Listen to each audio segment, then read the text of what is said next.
Hello, we're here again for our double bill on a Sunday. Well, that was a season that was, or wasn't. Another season of promise with Disney money and RTD at the helm after the Chibnall cheerless years. But how did the end of the Empire of Death leave you feeling? As flattened as Lady Cassandra, thinking the finale fizzled like a wet Slovene fart?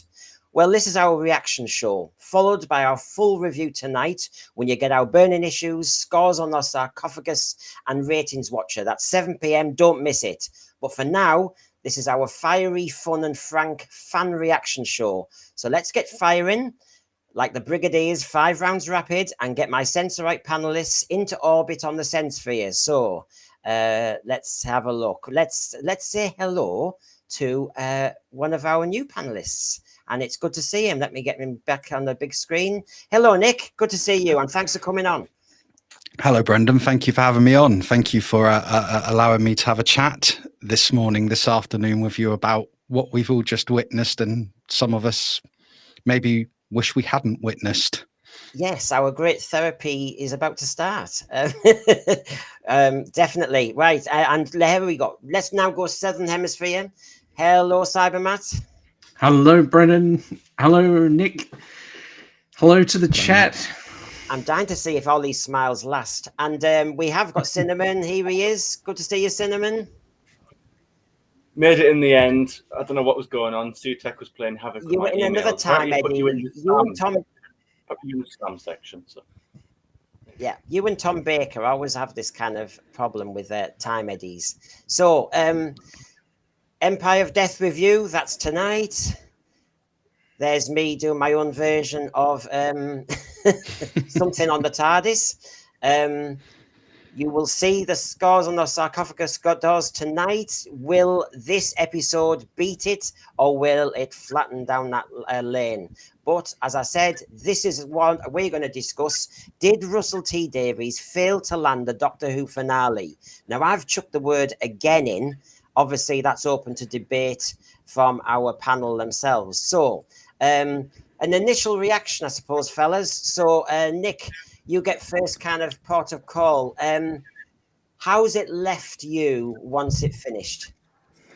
Well, not that I was overly impressed with the overall episode. I mean, there's questions to be had about TARDISes being split in two and Sutekh, but anyway, we'll get into that later. However, where's it left me? It felt very rushed. It suffered from the typical, there's this big thing going on. We're going to resolve it in 10 minutes, and then we're going to focus the rest of our time on the mystery of Ruby Sunday, which really wasn't a mystery, and an emotional goodbye that was so unemotional. I felt flat when I finished watching it. If that makes any sense, Brendan. It does, and Thread, don't you worry, I'm coming to you lot. I'm sure nobody's sitting on any fences anymore. I've had people sitting on fences now and again saying, let's give RTD another chance, blah, blah, blah. I think today we're all going to kick off. Cinnamon, where do you stand just at the moment regarding how you felt at the end of Empire of Death? Bit of a waste of time, really, isn't it? After all that build-up, all that hyperbole, all that suspense and, discussions and theories that we've all been had and sharing, just for it to turn out that, oh yeah, who's Ruby's mum? Just that, Ruby's mum. Simple as that. There's no more to it than that. It's not very deep. It's just that.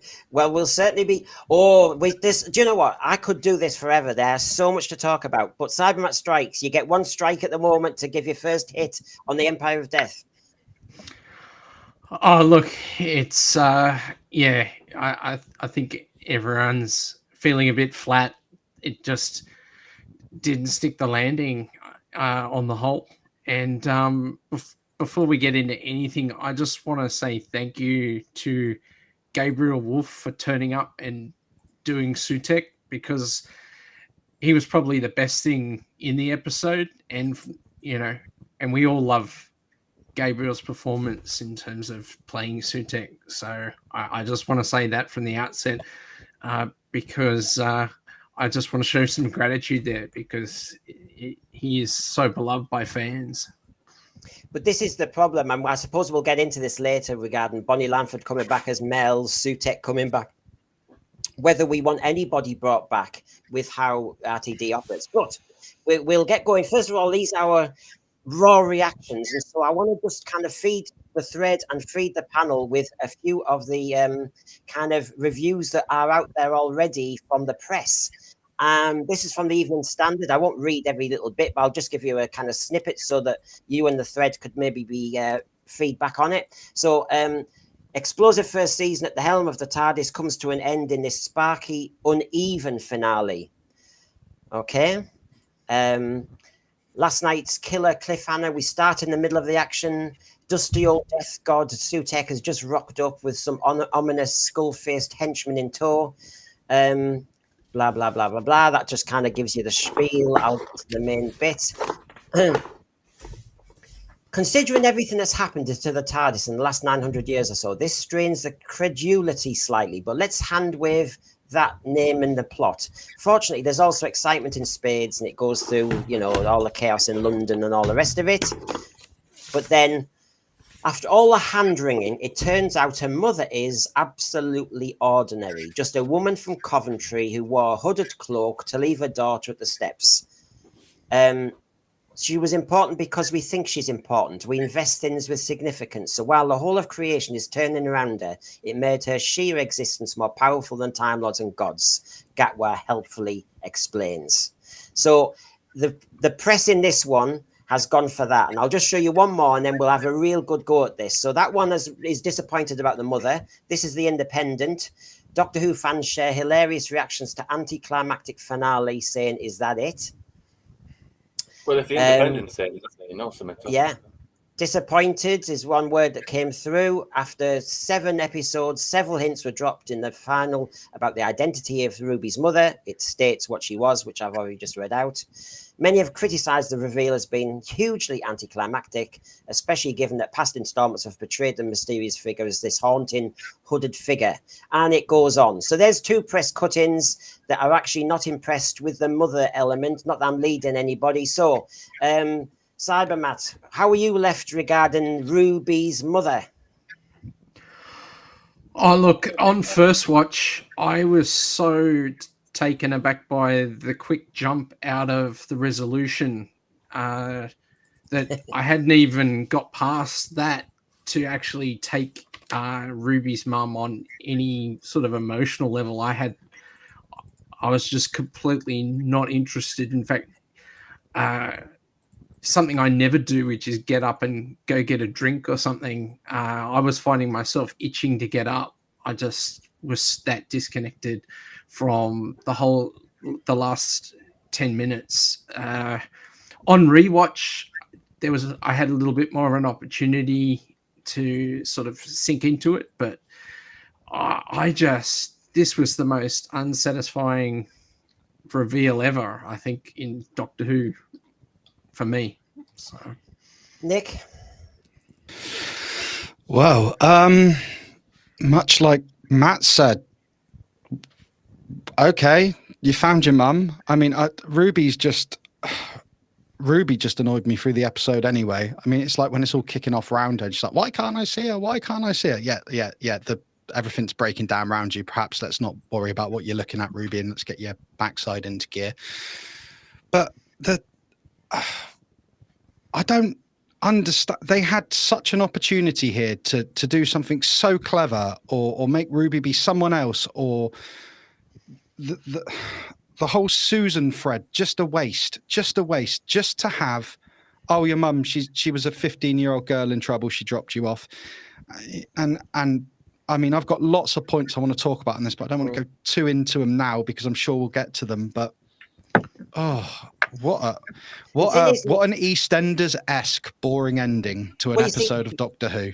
It's the first time in my life maybe it's because I do this stream, but I was sat there and on my iPhone, I had a stopwatch on.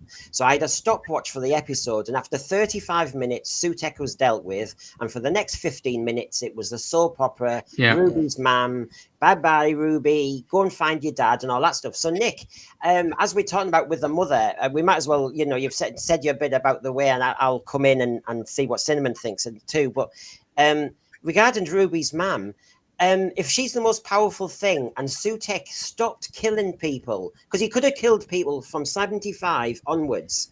I still don't understand why he didn't, because he must have been champing at the bit. He's the god of death. He must have been going, can I just kill that old lady over there, please? Just one. Can I kill that little kid on a skateboard over there? Just one. Do you know what? I'm going to give an award now to Sutekh for patience. Wow, what a patient god he is. He waited. What a man. Brilliant. I don't know if he is a man, sorry. Oh. But yes, well done, Sutekh. Well done. You waited years to kill anybody. Yeah. Waited all through the Time War and everything, and all those opportunities to kill many millions of upper. The 4 billion years that the Doctor is in the confession dial, he just sat there and waited the whole time. Yeah, and he risked being blown up with the Pandorica and everything. So, yeah, bless him. Lovely Sutekh now. I really like him, yeah. Now he's a dog as well. But anyway, we'll come to Sutekh, I know. But Ruby's mum, if she's the most powerful thing and that stopped him from killing, the love of a foundling for a mother she doesn't know is more powerful than our love for our mum or dad. Because we're just it was kind of saying love isn't equal. I found that really weird. It's all the twaddle that RTD likes nowadays. It's so sugar-coated crap that, you know, the love of one little human being. And Nick, it had a sense of the Bernard Cribbins Wilf. You know, when Wilf was, you know, the Phonox in that radiation cubicle. And it came down to one ordinary man. And even the David Tennant doctor Why said, did it have to be you? Yeah. It's the same again. Just, well, yeah, that's a really good comparison there, you know. Except that was good. Yeah, except for Cybermat hits it, except for that was actually quite emotional, and he had quite a good speech after that, and you really felt for the character on just before his little goodbye tour. Whereas this time round, you just think, oh, as I said, EastEnders-esque. Is Russell T Davies trying to put EastEnders in with Doctor Who now? Because to be honest with you, the second I found out her mum was no one important, I just gave up caring about Ruby and her background. Yeah. All the time, I've invested this season into what is the mystery of this girl. Oh, she was dropped by her mum in a Halloween cape on a church. She's just a normal person. Yeah. However, Cinnamon, I'm going to bring you in now, but I'll bring you in when you've seen this, right? So let me go big screen on it. I was talking to Nick about this last night. It's on the video commentary, everybody, when RTD tells you an awful lot. So he said, so Ruby Sunday being ordinary, this is my reaction to the Star Wars films. I can't remember their titles, but in the last trilogy, the second film said that Daisy Ridley was nothing special. There was nothing special about her parentage, that she just got the Force, right? And then he says she was just ordinary. And then in the next one, they changed it all so that she was the child of the Emperor, and they made her, she was like cosmic and had godlike powers. And I really loved that version. Where she wasn't special when she was ordinary. So this, Ruby Sunday, finding her Coventry mum, is my reaction to that. She's not the daughter of Sutekh. She's not the daughter of the Time Lords. Her mum is Louise Miller, who was 15, pregnant, dangerous home, abusive home, you know, nasty man again, nasty man. She's the daughter of the Time Lords. How did you find that? Does that help, Cinnamon?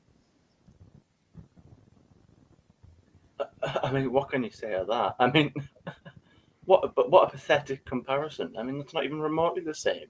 If I really, I can't even. I mean, because Ryan Johnson's film was so universally loved. Yeah, I'd use that as the template for success every time. Well, that was a good idea, wasn't it? Because she was so good when she was boring, and everyone loved that, didn't they?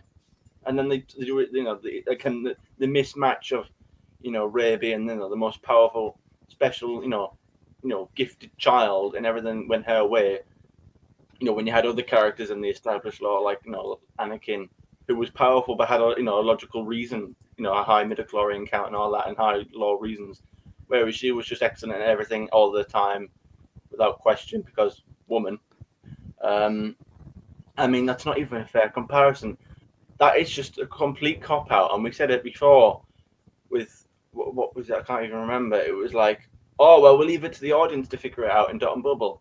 Actually, it's almost like, oh, aren't we clever? Because it's almost like earlier in the episode, in the first part, you had even Kate even foreshadow it by saying, oh, well, women who tend to abandon their children tend to be statistically young.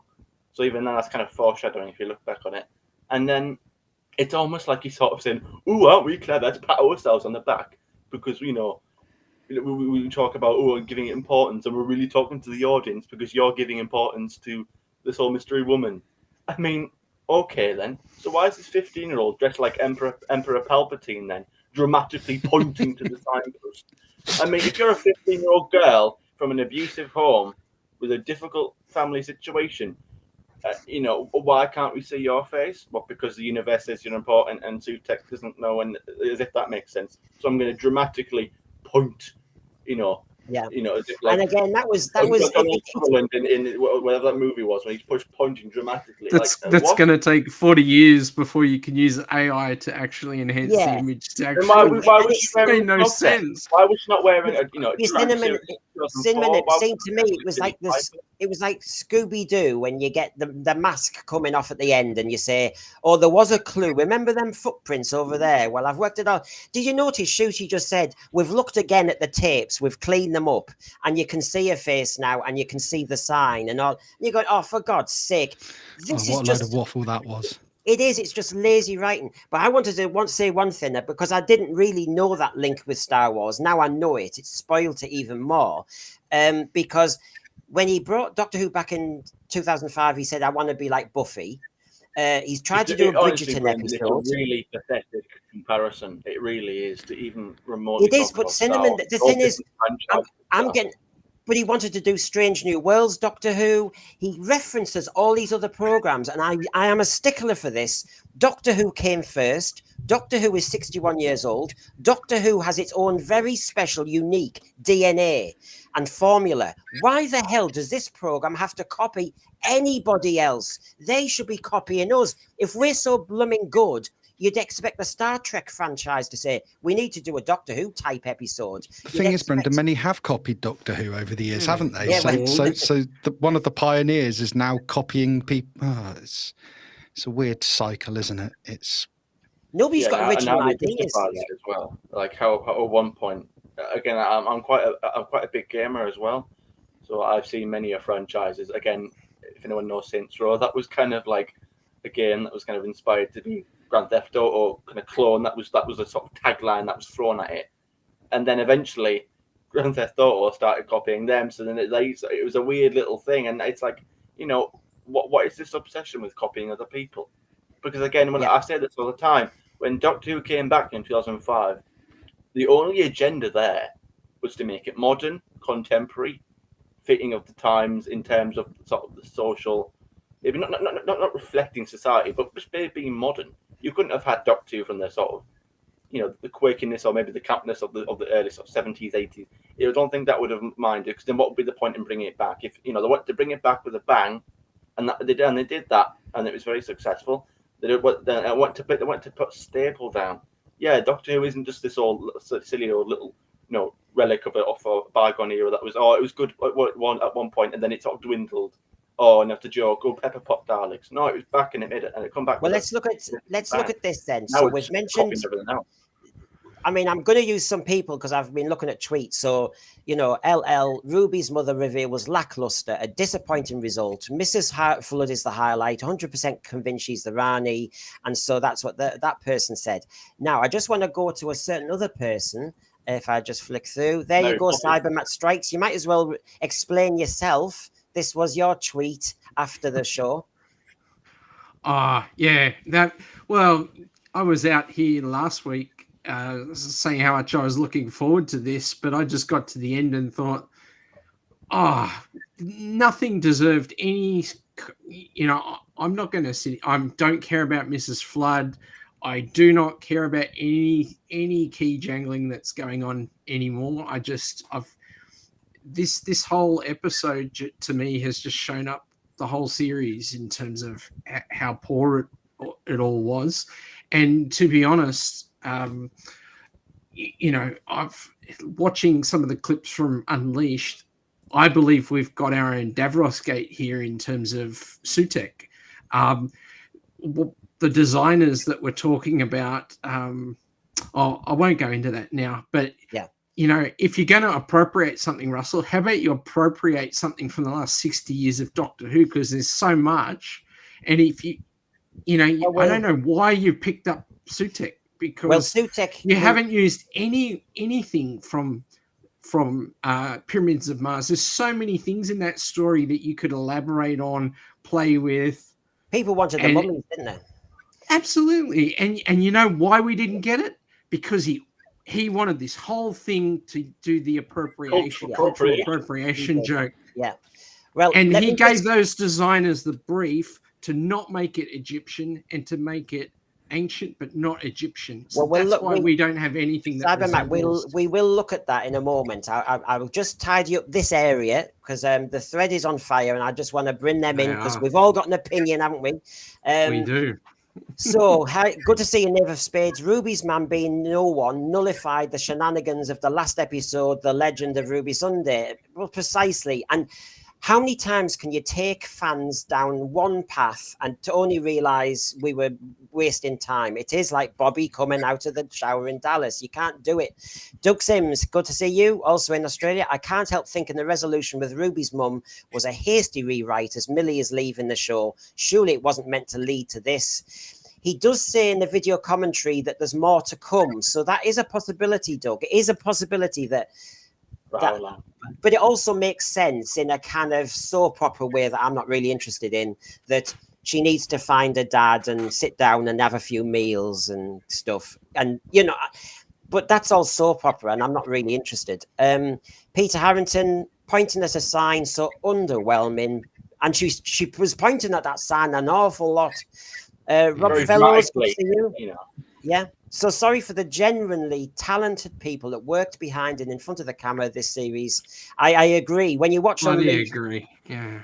I feel so sorry for them. Garbage, good to see you. Remember the scene with Ryan in the cafe with his dad? No. No, I don't.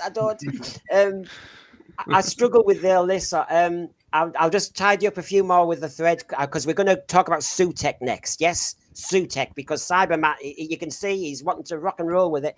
Mr. Mark, why does it snow with the Ruby mum? Could have been a master or River's daughter or Mrs. Flood. That's the point. If she's not special, if Ruby hasn't got any powers, like again, I speculated, if all this was essentially for nothing, and we've all wasted our time for the past few weeks and months even bothering, which is kind of half the issue, because if you're going to write a story, if you're going to do this, you do the opposite way.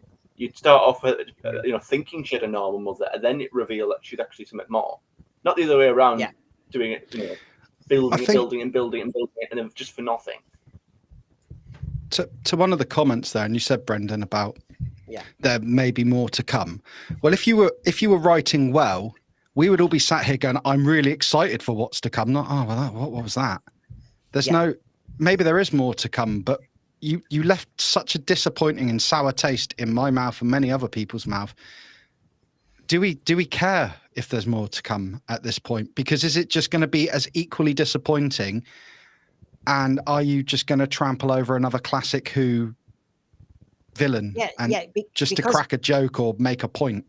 Yeah, to me, Nick, using Sutekh, which we're going to come to in a minute, but look at using Sutekh to really do the Foundling thing. It really was to use the big. He said the biggest monster he's ever faced. I thought he was more of a villain, but anyway, and but just to do the Foundling thing, that's all it was. The most important thing to RTD was the soap opera element, which was a real disappointment. Divine and Dragon, good to see you. He's on tour. The episode did not deliver. Canon was rewritten. Ruby reveal was a blank subversion. And I agree with you, Divine and Dragon. There's only so many times you can do that to fans before they say, I'm checking out. Plot holes and contradictions were huge. 1 out of 10, perhaps, for effects. And I think we'll mention that when we come to Sutekh as well. So just a few more in the thread. And then everybody in the thread panel, Sutekh is coming again. I wonder if RTD had took this series to a fantasy type storytelling over sci-fi, that Mrs. Flood works as just a storyteller breaking the fourth wall again. Yes, we're going to come to her too. Doug Sims is kind of, I think, patting himself on the back. Well, Missy again. I knew it was bloody stolen from Star Wars and maybe Life of Brian. She's not the Messiah. She's just an ordinary girl. And And Marvel. then good to There's see. plenty of Infinity War and Endgame in there too. Oh God, yeah. Well, We've got Cucludin. Good to see you. Paul Tosland. Hello. It sounds like a rewrite to accommodate Millie leaving. Yep. He could have ripped off Empire Strikes Back, but that may actually have been satisfying. So no. So yeah, there's a lot out there. Right. I think we need to get tasty then with you know what. We need to talk about oh God. You see, as I'm talking about Sutekh, I know we've got to talk about the memory TARDIS too. There is so much to talk about, and I want to keep our thread and our panel moving because being a moving target's not bad. So, on the Sutekh front, let me just, since I'm on the reactions bit, there were some nice, tasty reactions by fans. Here's one from Mark from Mr. and Mrs. Who, I think. Absolutely dreadful. RTD's writing just gets worse. Sutekh was completely wasted and it just made no sense whatsoever. If I go to this one by David Roberts, 5 out of 10. Shooty, Millie and Bonnie were great in it, but I just felt let down by the ending. Sutekh giving life back by being dragged through the time vortex made no sense, and Ruby's mam reveal was boring. I've got loads on the Sutekh front. I'll just show you one more. This is from Barunman. I loved Sutekh in Pyramids of Mars. However, bringing him back pointlessly and then having the god of death be defeated by having a leash put around his neck like he was a dog wasn't his best appearance. And then references to Shooty maybe being miscast. There's loads of questions we've got. We won't go into that one quite yet. It's Sutekh next. So, Cinnamon, first hit if you want. Sutekh, was it worth bringing him back? Was he presented well? Was it resolved well? Well, yeah, it's just weird because it's like so many things I could get to. So we'll try and do this one at a time. But yeah, in terms of design, I said it last week. You know, where's the iconic design that we all know Sutekh to have? Where's the mask? Where's the green eyes? That's what we're thinking of. We want the trademark look, even if it was only for one appearance, for a scene, maybe a few scenes. You know, maybe like, you know, if this is an all-powerful, all-knowing, all-seeing kind of god, can he not shapeshift and, you know, change his appearance? I didn't mind the whole big dog creature, but like it was all of it. Like it's like we said, can we not have like the whole Egypt based off? I mean, it's not cultural appropriation if that's what it was supposed to be. It's not like it accidentally was that. It's like he's a god, for God's sake. He's not real. It's not a human being who's just like claiming another culture. You know, this is a god, for God's sake. Pardon the pun. But you know, this is ridiculous. You know, it's although I didn't have an issue with this one, but like the whole point was that it's an Egyptian story. That was the intent of the original story. What was the point in like having such a big? What was again? Russell, he probably caused a fight with himself in the empty room. I keep saying this, but what was the point in changing it? You've gone looking for the problem. I swear to God, if he had just kept it, if he had kept it, all the Egyptian hieroglyphs and all the designs and all, kept the Egyptian sort of culture in it, no one would be complaining. No one would be complaining. Maybe some nut job on Twitter, but no one really would be complaining. You've created a problem that wasn't even there. Well, this is what I discussed in my review of this Tales of the TARDIS when we had the discussion that he was looting and he was an Englishman. And I just thought, oh, where are we going here? Where are we going? I don't know why we had to say Englishman rather than British. Looting, it's a complex issue because some of the people who plundered all the pyramids in history anyway were just people who lived there, and the stuff was nicked, melted down, and will never be seen again. So, you know, at least relics can be preserved. Anyway, that's a big debate.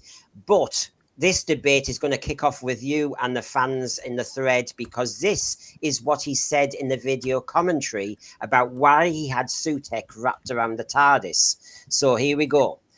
Sutekh is banished into the time vortex. 10 seconds later, the Doctor and Sarah Jane go into the TARDIS. So ever since I was about 15, I've always thought that what happened was Sutekh would just climb onto the TARDIS and travel with it. So it's taken me decades to write this story. So, Nick, does that please you that he's done this because his 15-year-old self had some strange idea that although somebody's been sent 7,000 to 10,000 years in the future, they're still there? No, it doesn't. It doesn't please me, because what Russell should have looked at is some of the stories he's written since, stories that have come, and I can't get around. I can't get around Sutekh sitting on the TARDIS all that time. Like you say, I mean, the TARDIS was blown up to be the sun at one point. The TARDIS blows up for a hobby in modern day Doctor Who. The TARDIS has now been split in two. So are there two Sutekhs? I don't know. I can't. No. Sometimes your 15-year-old ideas should stay in your 15-year-old head 40 years ago. Just what you're saying, and I'll bring Cybermat Strikes in, and then we can all have a free-for-all on this, because every fan out there is pointing out what Nick has said. So here's a few examples of Sutekh all the time. So there he is on top of the TARDIS then with Peter Capaldi, with Nardole. We've got him obviously in the Runaway Bride, flying down the motorway. I remember this, yeah. Yeah, the taxi driver, that's why he was scared. There he is in the corner about to be picked up. When it was a little model. Then, of course, if I just dislocate this, of course, the Satan pit. Yeah, when the TARDIS fell into the pit of Satan, and Sutekh, he got to meet himself because it was Gabriel Wolfe again. Then you've got, that was an awkward moment. I mean, sat astride two women. I'm not quite sure what would have been going on there. But, I mean, no wonder the ice cream's melted. And then... Then, of course, in the Day of the Doctor, which somebody in the thread earlier mentioned, you know, who do I go for a ride with? Do I go with John Hurt? Do I go with Matt Smith? Or do I go with David Tennant, who doesn't want to go? And then, of course, you've got the chaos of when the TARDIS was talking to the Doctor, she didn't say, listen, I've got an albatross on my neck. In fact, I've got something on my throat. I've got a throat I chatted with Brendan briefly last... Yeah, sorry, I didn't mean to speak over you then. Apologies. I chatted with Brendan last night, and that was one of the first points I raised when the TARDIS became human. Why didn't she say, hang on, what's going on? There's something on my back. What is going on?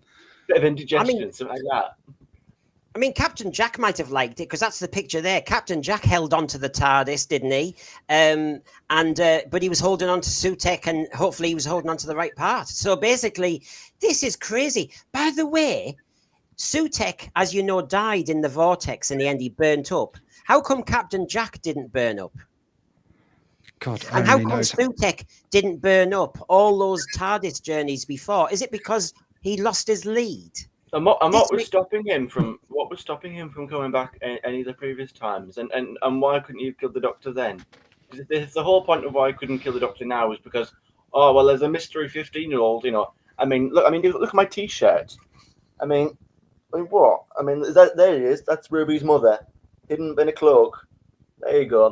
Goodness me. It's just plot hole after plot hole after plot hole. What about falling into the Crucible fire pit? You know, would you not have have wanted to have got off then? You know, a bit hot. That's quite big stuff, though. Isn't it? If he's going to sit there and say that he's been there the whole time, and then surely you think to yourself as a Doctor Who fan, you think, but how about that time when the TARDIS was destroyed?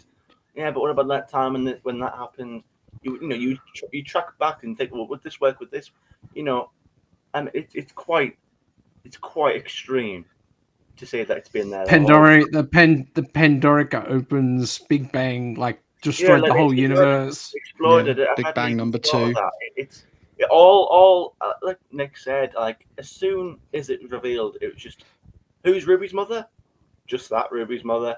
Some random NHS nurse from Coventry. It was so boring. I felt completely disengaged. Sorry for getting off topic, but I have to say it because it's I can't even believe it. It actually annoys me more that he's actually tried to defend it by bringing in Star Wars and Rey. That's a completely different franchise. It's dead funny how he tries to explain some things, but then he refuses, like in 73 Yards, to explain other things, like what was the woman saying to everybody to make them run away. And he gets lazy there. This, though, now, this is where you hear the RTD hyperbole And then you get the RTD reality. He says, no doubt to the Disney bosses, I've got this great idea for season 1. Sutekh, he's the greatest enemy of Doctor Who, you see. And I'm the custodian of Doctor Who, and I know I'm a super fan. And I've been thinking about this story forever.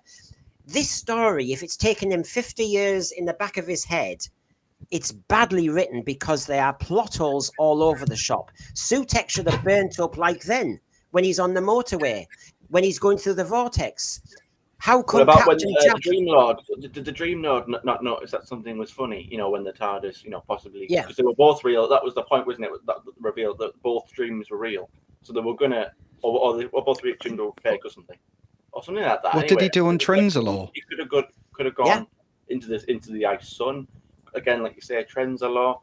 You know, again, it's funny you say it felt rushed because it felt like that to me. Like, as soon as we got the rope and we were dragging him like some sort of yanking him like a dog to the time vortex, I thought, oh, is this the climax? Is it? Oh, I'm supposed to get ready. Like, it felt like okay, get ready. This is the climax. Okay, get ready. This is the ending. But the other thing is, even the other people on the other side of are taking strong issue with this. Won't sour this channel's name by saying them, but even they have an issue, and they said it felt rushed. It probably the thing I want to say though is because it has opened up 50 years of canon now, for us to go, hold on a minute, you are saying, because you got shots of City of Death, you got loads of shots. He's imprinting this little silly teenage idea all over our canon. And yet again, when people say go and touch grass, and people say you're not true fans, so clear off, and you know, get on with your own classic Doctor Who, he's trampling on classic Who. This is the problem. And the other thing, guys, oh my god, hold guys, on, just there must be two on the Sutekh giggle, then, there's two TARDISes. Well, that's what I mean. I was going to say in the giggle, the sledgehammer making 2 TARDISes. Which one did Sutekh get on? I hope it was the fantasy one with Shooty, because this is the story with Susan Triad everywhere. If he stayed in the garden of Donna Noble, then he can't have left Susan Triad everywhere. And if he sat in the garden with Donna Noble, why didn't he just kill the weeds? Why didn't he just kill the gardener? Why didn't he just kill the next door neighbours and just have his hobby of being the god of death? This is nonsense. And of course, the other thing is, the elephant in the room is, the retired Doctor, the 14th Doctor, when Sutekh is turning the whole planet and universe to dust, is just saying to Donna, have you got another cup of tea? And won't help. Really? That was one of my biggest problems with this episode. You are not telling me that Tennant's Doctor is going to sit there and go, oh, I'm retired, don't worry about that, Donna. You're going to walk into a memory TARDIS, which is unstable, held together with cyber rope or whatever it's called, when you can literally go down the road, there is another TARDIS and another Doctor, and there's no way he wouldn't have known if Rose is up in that tower. You telling me that when Rose is tapping away on her laptop that she's not like, Uncle Doctor, we've got a bit of a problem. We need you to get here. I'm not saying I wanted Tennant to return, but this is the problem you create by separating it. I can never take this seriously now because there is a Doctor with a functional TARDIS sat on Earth in this timeline.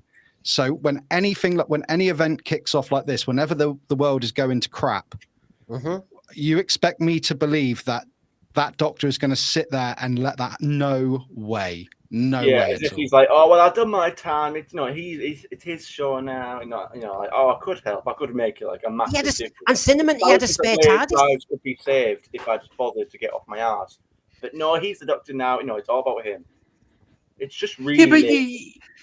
Like you've got all these other things that can't be explained, like Rose being in middle of Unit HQ. You could have easily explained, hey, Doctor, when the Doctor turns up, you go, we got big problems. Your other self's missing, the TARDIS is missing, Donna's missing, something's going wrong here. Like, and you would have had instant urgency, and you would have filled in this giant plot hole.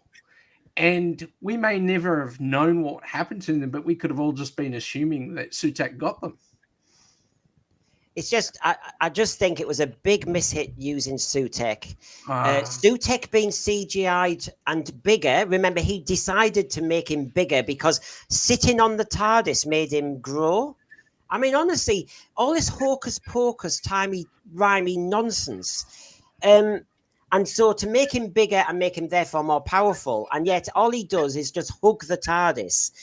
And sticking on Sutekh, I didn't even understand the resolution, because before we got to this point where, they tricked him with the dog leash, and since when did the TARDIS have this laser that suddenly fires and then it releases them, and then suddenly, I mean, honestly, and he whistles and the whistle releases the laser? What? And how come Sutekh, who said at the beginning of this episode, I know everything about your TARDIS, I've been traveling with it for now 50 years, and then through time, and then he said it's going to be my altar, and he did that dramatic few lines. Therefore, I would have guessed Sutekh knows every lever and every button and every trick there, so you can't trick him. Honestly, it made no sense. Anyway, Sutekh. I thought they were going to make a dog whistle joke and have So did I. I almost had this moment where I thought, don't tell me he's going to have K9 come out of somewhere in the TARDIS or something, I mean, I was reaching at that point for something to, just make sense. Don't feel bad, Matt. I said the same to I said this to Brendan yesterday. I said to my wife, I said, are they going to bring K9 out? Yeah. And there's just one other line that really annoys me with this episode, sort of around the Sutekh thing, if you don't mind me just going into it. Shooty says, killing me is an extinction event, or words to that effect. Yeah. Right. Okay. So we're to assume that Tennant's doctor has died. Is that not an extinction event? Is that not going to... forgot about him as well. Yeah. Just, you've really have made... I'm sorry, I'm never going to be one of those fans go, but it's just sci-fi, just go with it. No, I've invested a lot of years into this, and a lot of knowledge. Like that, isn't it? Like, if it's something small, like, again, Sonic opens the door, well, how does it do that? Certain things you just overlook because you just accept it. But if you're, this isn't just a small thing. This is a big thing. This is supposed to be the resolution. Everyone's brought back. How are they brought back? Because apparently, death on top of death put together, it's like magnets. They repel each other, and then they completely do the opposite because, well, the script requires it to do that. It's very rushed. I think it is. I don't know. Again, I said this when they announced that, like, when they sort of finally announced that Verada said they would be joining the show, and then they put out the nice little press release with the three of them taking a picture, and everyone was like, see that she hasn't been sacked.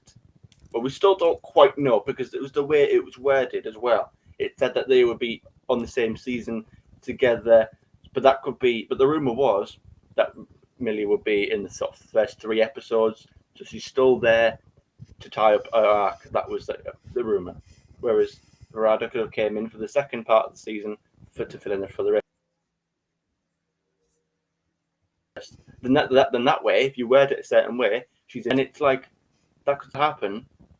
And the reason I can get that, because I suppose from her point of view, she's got a bit of a family situation. I mean, again, I'm sorry, but if I was Carla, I'd be a bit peed off. I mean, I'm not being funny. I've raised you.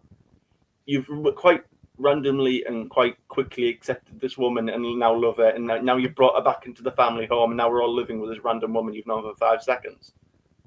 A woman who abandoned you. Again, okay, she had a difficult situation, but, like, that's a bit weird. Like, again, Sherry's like, oh, there's no hatred in this house, and it's like, I'm pretty sure I'd be a bit understandable. I'd find it understandable if there was a bit of hatred or a bit of confusion. I'm not being funny, I mean, but you've just brought this random woman into the house. I can see everybody's getting fired up about the Sutekh, because it's destroyed Pyramids of Mars in a way now, knowing that he's going to come back in this way, knowing that the end of Pyramids of Mars, the classic, has been ruined because we now know he's sat on top of the TARDIS. And the way we've killed him seems so unsatisfactory as a CGI burn-up on a leash. The greatest villain ever. The Toymaker was scared of him in the giggle. Why would the Toymaker be scared of him if he just had to trick him and get him on a leash?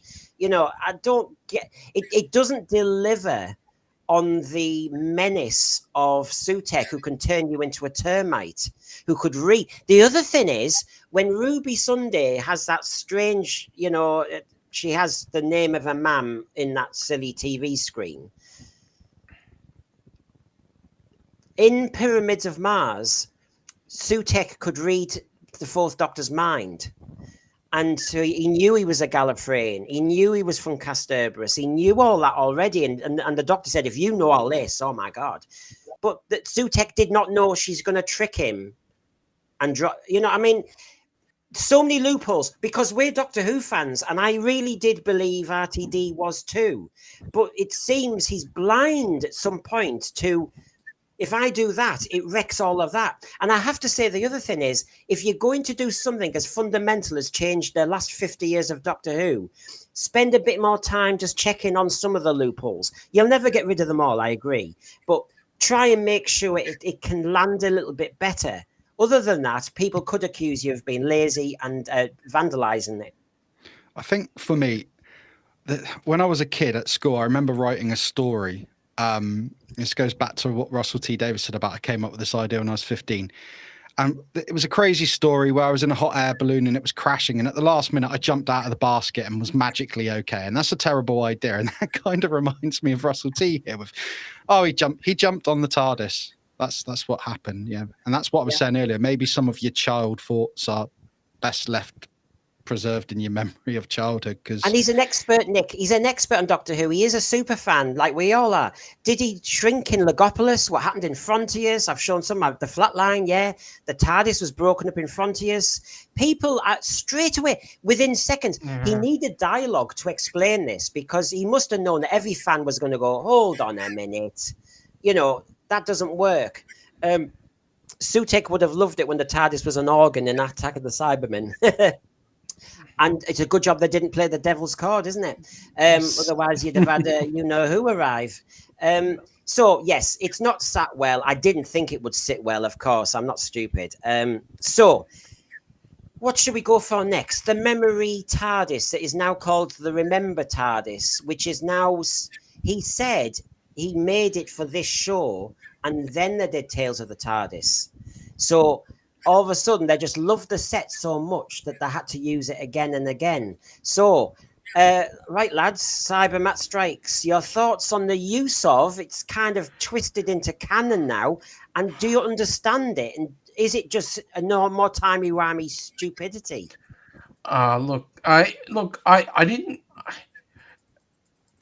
We were talking about the pseudoscience last week, but I think the idea of taking the VHS recording out of the time window and turning it into something, a physical manifestation of a TARDIS made sense. The Memory TARDIS, look, it could have worked.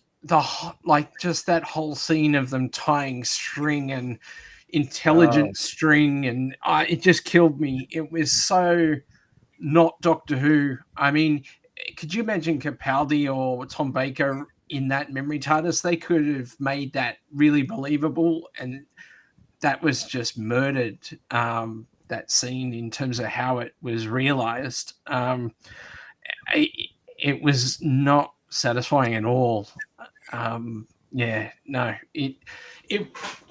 It stood up to more scrutiny in the actual spin-offs. I thought it was I really enjoyed it, not in this main show, but in the other aspects, but with Tales of the TARDIS. But no,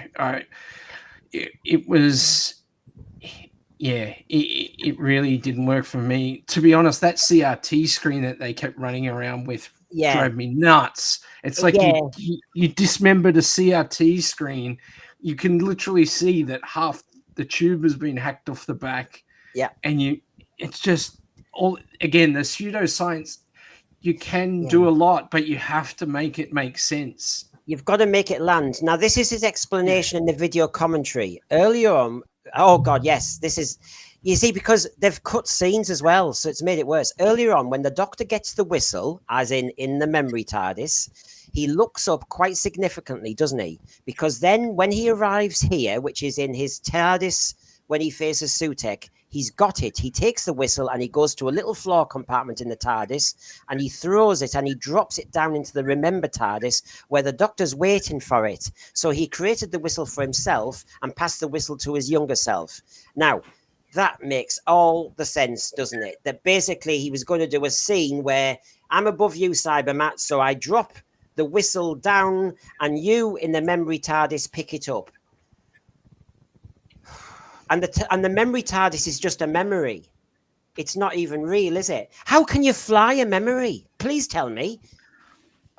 Look, I mean, if you had a memory TARDIS, wouldn't you just remember another TARDIS? Like, that's not, it makes no sense having all the different bits of a TARDIS, and yeah, it irritates me. It's so. Is it a bit like the image of an angel becomes itself an angel kind of thing? Like if you just think about a TARDIS or see one on screen, it'll eventually become one, and then you can grow your own TARDIS. That'll go well in the shops, won't it?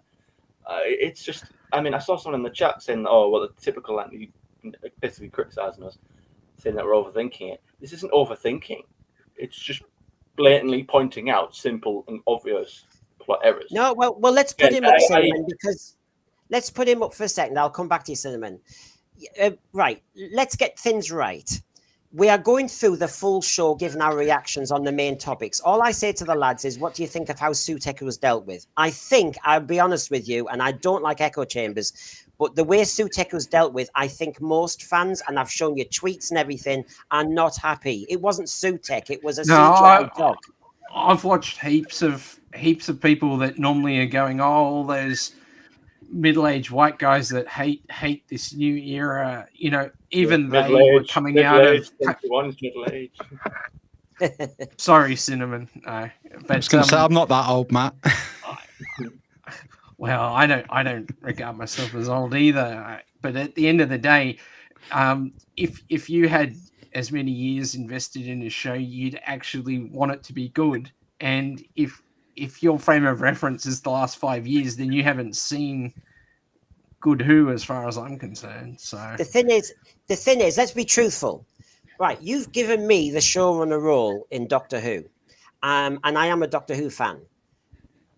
Now, it is more risky if I decide to bring stuff back from the past and play with it than come up with new stuff. So when Stephen Moffat came up with the Reaping Angels, well done, a new creature, everybody loved it. It was creepy as hell, well done, because it didn't affect canon. You bring back the Daleks, in most cases, they exterminate, they want to do stuff, you deal with them, it doesn't hurt. You change their design, like the Paradigm Dalek, and you start to hit problems. Everybody, it seems, who's a showrunner gets bored with a Dalek, a Cyberman, any one of the big ones. They have to redesign them, give them new features, and basically change them. So then you do start to affect canon. RTD did not have to use Sutekh.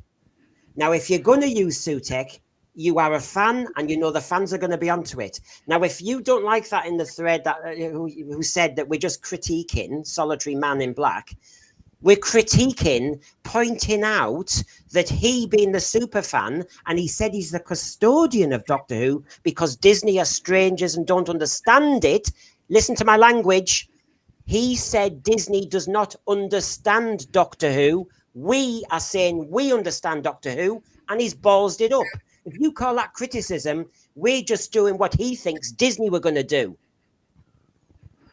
Well, that's exactly right. I mean, all he's talked about is copying things like Star Trek Discovery, Star Wars, all the failures that we've seen over in other franchises. Why would you copy that? If you're going to appropriate Doctor Who, Doctor Who's canon, you can use Sutekh. This was your opportunity to do. You've got Unit, you've got the Sirens. You could have brought back Horus, and you didn't even have to reference 1975. You could have re-established all of that stuff over the course of the season, and just played with the concept of the devil. But there was the bits that he brought back. Most mainstream audiences aren't even going to know about. Nah. Nick, what do you reckon to this point here from Rob Fellows? Does this relate to the Flux? Because we all hate it. Well, I'm saying we all. I think the majority of Doctor Who fans didn't like Timeless Children and didn't like the Flux because it wrecked half the universe and wasn't rectified. Do you think this is RTD in a very clumsy way, thinking when you get that very stupid Superman effect that everything is reversed and death to death means life.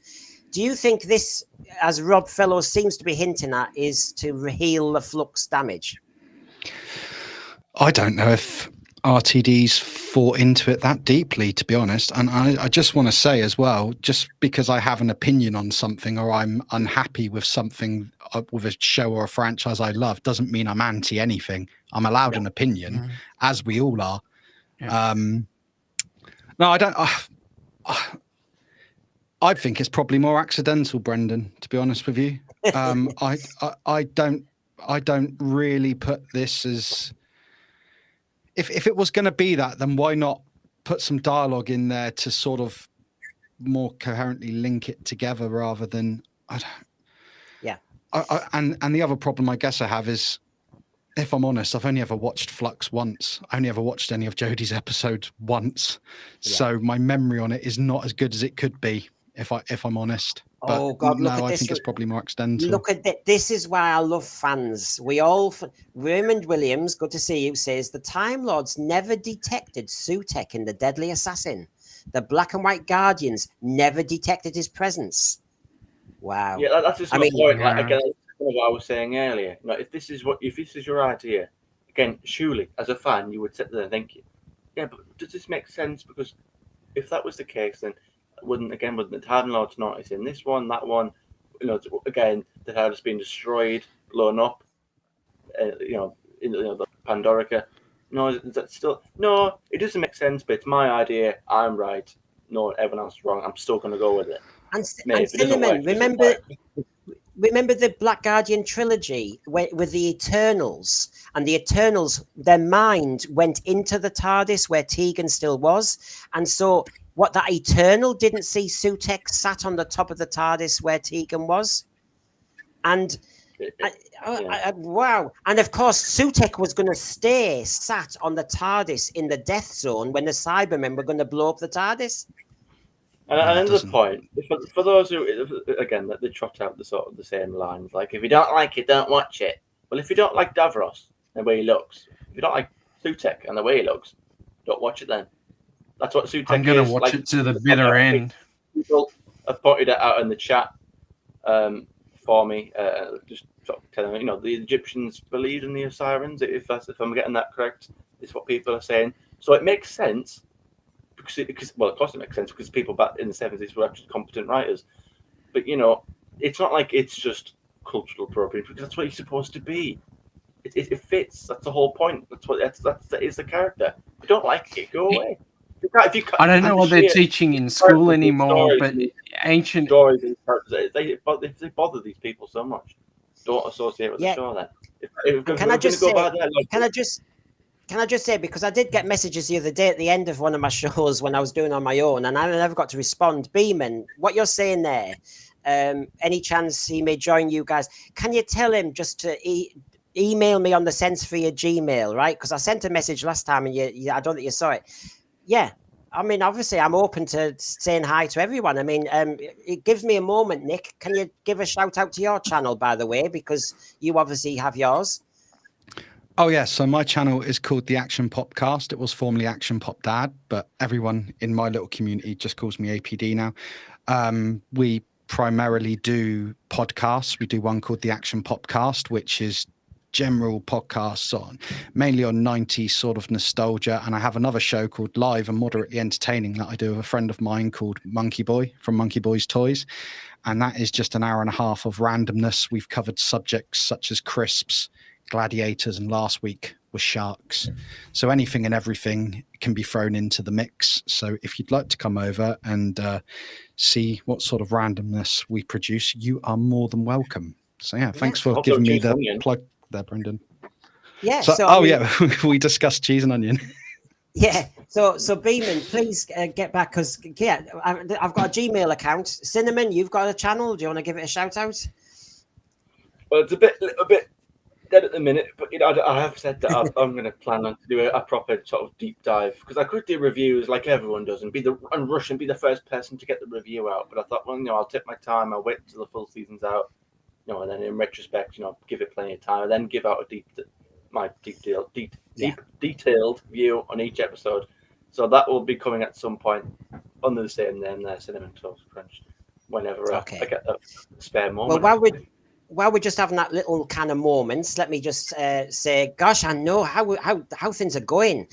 We now need to target 800 subscribers. If you're enjoying the show, we've got another one tonight at 7 p.m, the full review. Does this work for you? Calmly zero in on 800 subscribers. Are you a lover of the zero room? Needs to go in the zero room. Yeah, if it doesn't work, what about this one? Those people who are dead, they didn't subscribe. Look, it doesn't work. That's what happens to you. You get the space plague. So basically, I had a lovely Carmen Zero Room target, if that works for you, and I had the threat. Does that work? So anyway, please subscribe. We're enjoying doing these. I'm enjoying making loads of friends, and that's how it is. We've got a buzz about it. We've done loads of shows recently. In fact, we've been doing a show a day. You can have a laugh at me with my predictions. You see, I think most fans made clever predictions, and RTD just didn't deliver. He didn't even bother joining the dots. It was pointless, us fans even coming up with clever. That feels funny. We've sat here for weeks on end, gone up, and some of our theories have probably been a bit more out there than others. But a lot of them, I generally feel like we've made more of an effort. We've took more time to sort of create more actual stories that'll actually, where the Doctor actually mismatch of whatever story, but I can't get over it. I keep going back to it. I'm sorry, but I can't believe he's actually using Ray as a comparison. As if that's anywhere remotely similar. I mean, she was like some woman on a desert planet selling scraps for food, and then when she doesn't become a Jedi, she becomes it amazingly and just does it so quickly, and she's so good at everything. She can cut a ship in half. Ruby's just one woman. You've spent this entire story arc of her trying to find her mother, and again, when she finds that, she just so blatantly accepts her, even though she doesn't really know who she is. Like, again, for me personally, my biological father, I don't know. He knew me, but I didn't know him. But my stepdad, he's known me since I was 6 months old. So I see him as my dad because I've never had anything else. And he's known me since I was 6 months old. I'm 21 now. I think it'd be a bit weird, wouldn't it? And a bit inappropriate on my part if I was to ever find my real dad and say, "Oh, I found you. I love you. Or you can come back to live with us." Again, if I was my stepdad or my dad, I'd be like, I'd be a bit peed off. I'd be like, what? It's a bit of a weird message it's sending out there. Again, like Brendan said, it's almost like saying, "Oh, well, it doesn't matter if you're someone who takes on somebody else's kids," which I think is a very noble thing to do. But if it doesn't matter how much you do that, doesn't matter how many years of effort and love and dedication, how much you put in. Oh, well, someone who's a sperm donor. Oh, well, that's all right then, because that trumps it. It's a bit, again, the politics of Russell is so weird. It's a bit like the Geordie era. Everything it tried to do, it did the opposite. It's just oversimplifying it. I mean, yes, some people do want to seek out their genetic parents, blah, blah, blah, and it's allowed now legally, etc., etc., etc.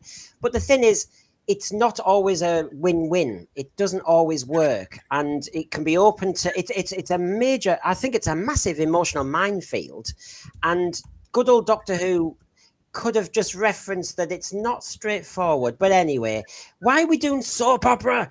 I mean, Millie Gibson left Coronation Street to come on Doctor Who to do a Coronation Street plot and then leave again. I mean, please, can we just have... me out of it. It was immersion breaking. Because, again, I thought, okay, again, like I say, so we're at the conclusion now, are we? Oh, we're dragging him through the time vortex like yanking a dog on a chain. Okay, he's gone because, again, the plot requires it. Death, repels and creates life. An irony there. Okay, well, the Russell Cutter. And it's like the final few minutes were drawn out and we're so dedicated to this. Again, looking at the audience and say it's like he's talking to us because we've put so much importance and we've put so much speculation and value into who this mystery woman is. Because again, she was rightly mysterious, pointing dramatically for cinematic value, or dramatically at the sign. I mean, who does that? Again, she's upset apparently. Again, how did Carla even know that he was the Beast? in the first part. That Oh, was I know. Oh, I know. she was seeing There's something so that many. nobody else was seeing. It's just a What There's so about much. all the dropping Susans everywhere? Yeah, yeah, well, and I know the Susan. actual What a episode name! I think itself, I actually name quite of the enjoyed year. apart from that until right to the end. You know, the whole thing about, again, the things I did like, just, you know, they're all negative. The things I did Well, like, we're going to have a round robin in a minute where we'll go through that without me directing it at all. Hasler Scott, nice to see you. This was the first episode I watched this season only because I found this lovely channel and community and wanted to take part in the stream. Well, that's lovely of you to say, and hope you hang around. I mean, Yeah, I have to say, we've done Terror of the Zygons reviews. We do lots of debates. Our channel, I think, has developed a bit of a selling point regarding lots of debates, and there'll be plenty more coming. We've been sidetracked by a rating show, then talking about a review of the series. 7 p.m. tonight, we'll give our scores. The puppets will be here, so there they are there. I mean, they're not happy. You can see if I just kind of pull them there. She's not happy at all, honestly. I mean, she turned to the drink. She's comatose since Empire of Death. Comatose, hasn't said a word. He wasn't happy because he wanted to see a villain he could take on. Absolutely shocking. Really disappointed they all are with it all. So, if I start with Nick this time, Nick, without me leading at all, I know we've mentioned Sutekh, we've mentioned various things. Regarding your reactions to that episode, something you want to praise or criticize that we haven't mentioned yet? Where's the praise? Okay, this I actually thought Shooty his lines are written for him, as we know. I actually thought his acting. I almost feel like maybe even though he's not the best Doctor we've ever had, I feel like with the lines he's given, he seemed more natural in this episode as the Doctor than he has in the earlier episodes. So I think maybe Shooty's warming to the role, because I have no problem with Shooty being the Doctor at all. I just love him to have an amazing script to follow. As I've said before, I was so excited when I heard RTD was coming back, and it didn't go the way we want. For criticism,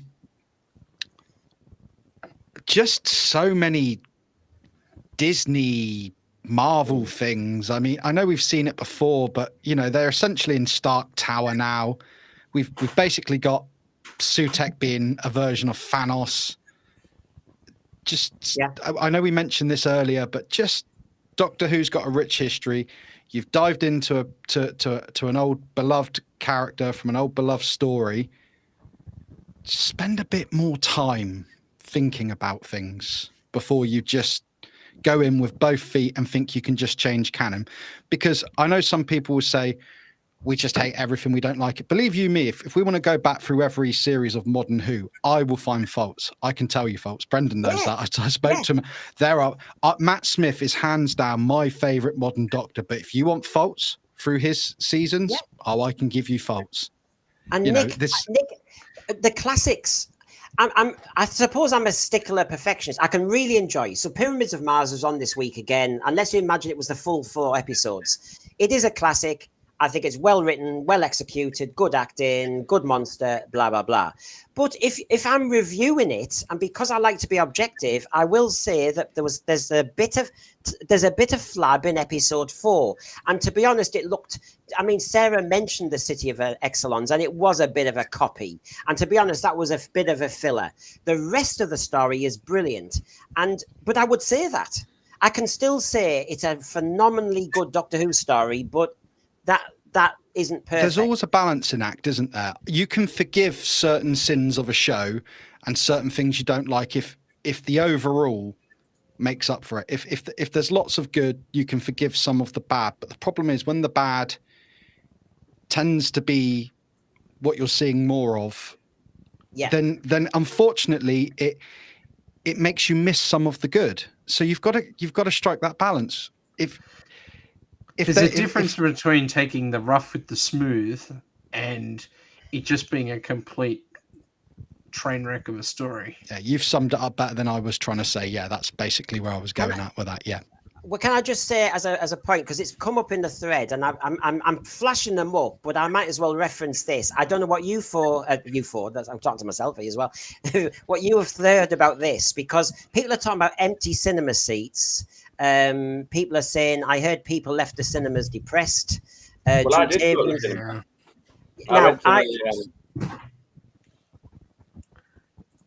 So, for example, if you look on the left there, that's a Cardiff cinema, and the red seats are the unavailable seats. And then, obviously, you can assume the rest are available. And this screenshot was taken at 10:35 p.m. for the cinema. So basically, yeah, I heard rumors, but I like to have evidence. You know, I mean, people can take a shot before it's filled, for example. But you know, well, that's not where the other 1.5 million people were. Last night. And me and Carla, my wife, good wife, we decided not to go to this because basically we're nearly 40 now, and we're not going out at nearly 11 at night. that was pretty much it. As we would have went. So I went in full costume, and there was only one there, so I felt a bit silly, but I did it anyway. Oh, I'd love to have seen that. Yeah, I had the full shooty costume. I went there and everything.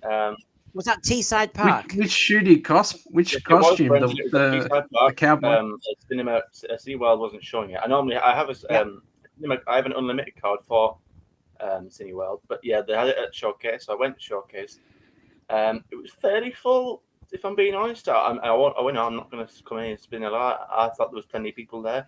Although I would say, when we're coming out, I feel like I did hear a few people sort of grumble and, you know, be quite critical of certain aspects. So it wasn't, you know, people weren't going, "Oh my God, that was amazing." Well, this is, if you look at that, Tharies, who has his own stream, he texted this. As I was leaving the cinema, I overheard some fans saying they did all that to build up for Susan, only for us not to see her. I think if they don't bring her back at some point this era, they'd be missing a trick. So he picked that up, Cinnamon, just like you did. Yeah. I really wanted to see Susan back. I really did. And it's so easy with Time Lord DNA. You know, anyone. I was kind of expecting maybe the easiest thing. Some sort of cameo, maybe, or something like that. Just anyway, a quick scene. Again, it's weird because again, there was no hype or build up or even suspense. Even with Ray, there you go. I'm mentioning it again. That was all sort of added on in a massive mismatch of terrible writing later. Where now, then she became amazing. But it's like you've spent this entire era or this entire season, Russell. This is your era. This is your work. This is your writing. You've built this up. Just to sort of then turn around in a clever way, pat yourself on the back. We're really talking about you, the audience, because you put the value and you put the importance onto this mysterious, you know, random 15-year-old who wears a cloak for dramatic reason and points for dramatic cinematic value. Well, I'll show you another 15-year-old in a minute at Unit. I mean, just to use what Doug Sims is saying, because a lot of people in the thread have said they were really looking forward to seeing Bonnie back. So let me just reference this. So Doug Sims, it was good to see Bonnie back and given a chance to shine. Do you know what? In the video commentary, it is quite sad. She's there, she's cheeky, she's full of life, RTDs, taking the mic, and, you know, they all love each other and everything, and she's great. But near the end of the video commentary, it's actually quite sad.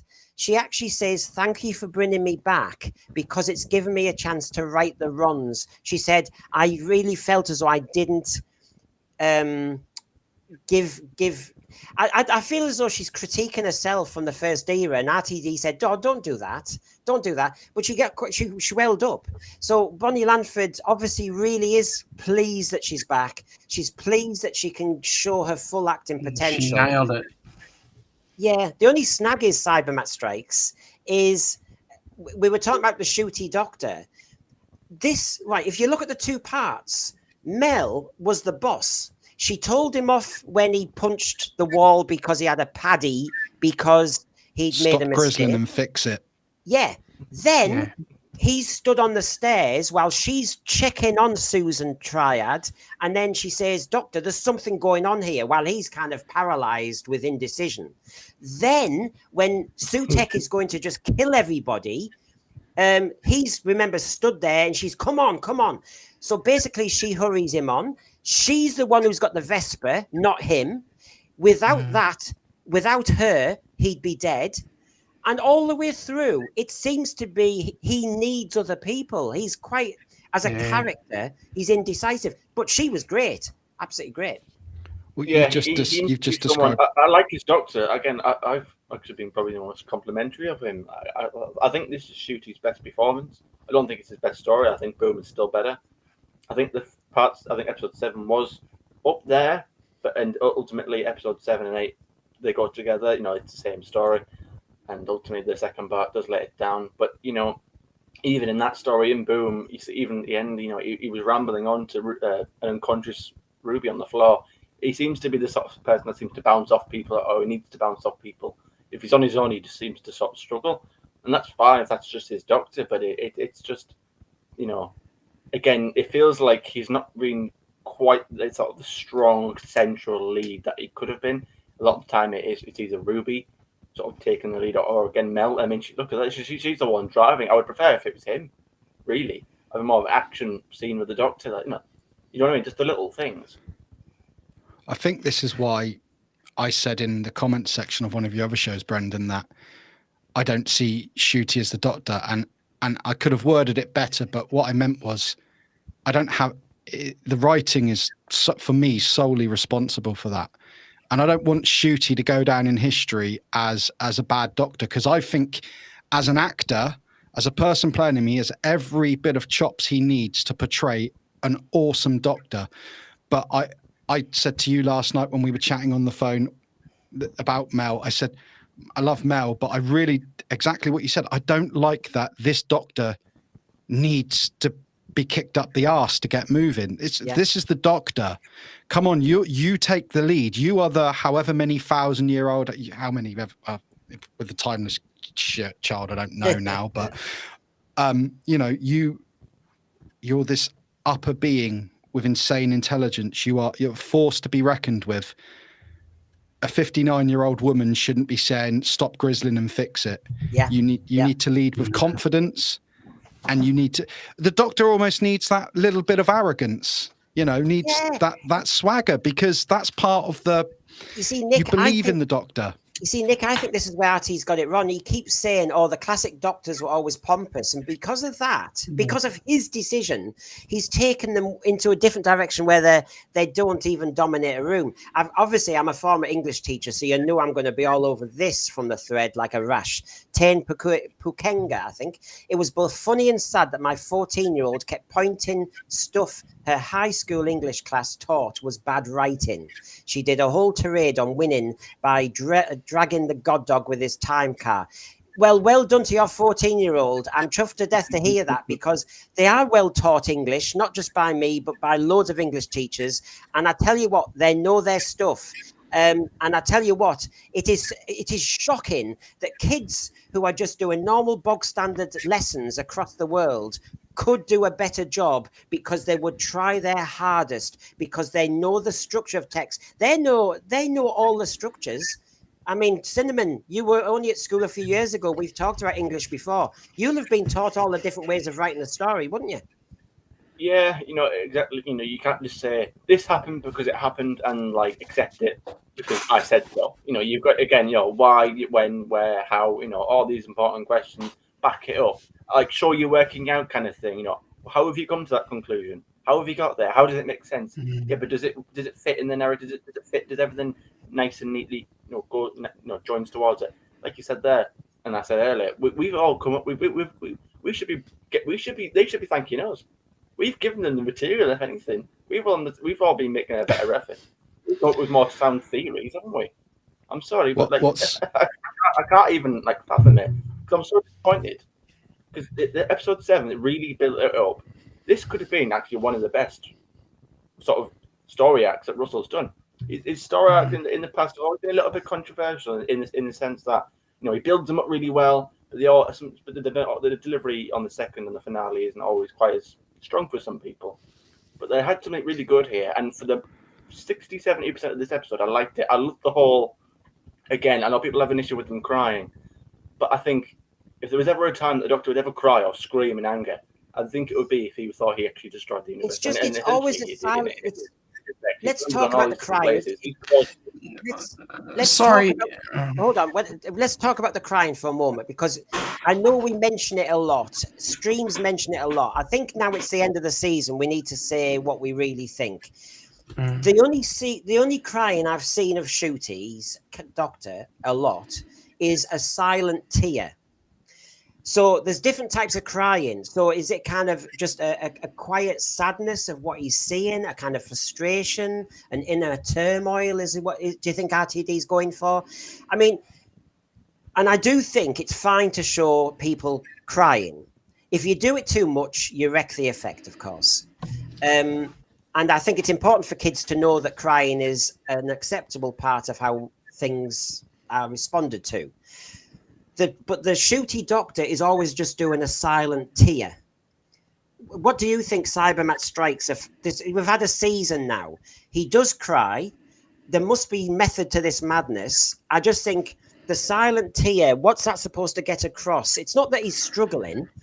It's just that he's emotional. Look, I really struggle with this because I think that this is the mischaracterization of the Doctor, and the whole point of Doctor Who as a role model for young men or young boys in their formative years is that the whole point of the Doctor is that no matter what adversity that you're coming across, no matter what situation you're in, no matter how bad it is, that you knuckle down and there's always something you can do. You've got to switch your brain into gear and you've got to figure it out. And this whole season, he's needed other people to sit there and tell him the friggin' obvious. And that was the whole point of his character for the last 60 years, is that in the middle of adversity, there's always something you can do. And it's something I've carried through into life, from watching this from my childhood. And I didn't get to speak up while we were talking, Mel, but Mel was my companion when the show went out new when I was a kid. And she and Ace with the Seventh Doctor was what I was watching live. I had lots of reruns as well with Sarah Jane Smith that was played every night as well. But Mel was the eternal optimist, and she threw herself in, and I 100% believed her. And she should never feel sorry for that role, because she was 100% committed and she took it seriously, and she will be forever loved for that role. I'm sorry, but we're not even in that territory for some of those others. Cybermat, you've got to remember, I remember she got criticised at the time. It was partly because she was cast. Remember that? As soon as they said Bonnie Lanford was cast, and in me, I think my heart sank a bit, because from what she'd been in, I think I agree with you. I think she was given 110%. If the material was asking her to scream all the time, she screamed all the time. But she did give everything. She was extremely professional. I don't agree with her coming back and being called Auntie Bonkers and the mad auntie. I think that's a disgusting way of treating her. It falls into this spinster thing. I can't stand it. I think while RTD thinks he's doing a clever little trick and he's being dead progressive, I think he sometimes falls into other problems. He's basically saying this woman who hasn't settled down, hasn't got kids, isn't married, she's the kooky monster. She's a bit kind of... But it's kind of sad, though, because if anyone deserved a good life and to be happy, it was her. I mean, she went into every situation, that no matter how shit it was, and just was... egging the Doctor on, and was super, super insanely positive. And, and now it's, this trope of bringing characters back and deconstructing them and having them all sort of miserable and weathered. And there's that's probably closer to reality, but do we really want that in our escapist shows? Yeah. Nick, where do you stand on the crying front? Okay, so being that we've got a 10-year-old and we try and tell him all the time that crying is fine, there's nothing wrong with crying. And being as I'm a man who sat and wept at the end of the episode with Vincent Van Gogh the other day, gets me every time. Yeah, That it does. every Yeah. damn time, every Yep. time. End of time part I- 1 and 2 thing. Oh, you know, but I don't mind crying, and no one should ever be afraid to cry, and it should never be stigmatized. But if that's the correct word, but what it should be for me is it should be used. I think less is more with crying for the Doctor. So like when Tennant's going, I could do so much more, and you feel that, and he's sad, and it hits you. Yeah. You know, and I know this is a silent cry, and I mean, props to Shooty for being able to cry on demand. That's a hell of a skill.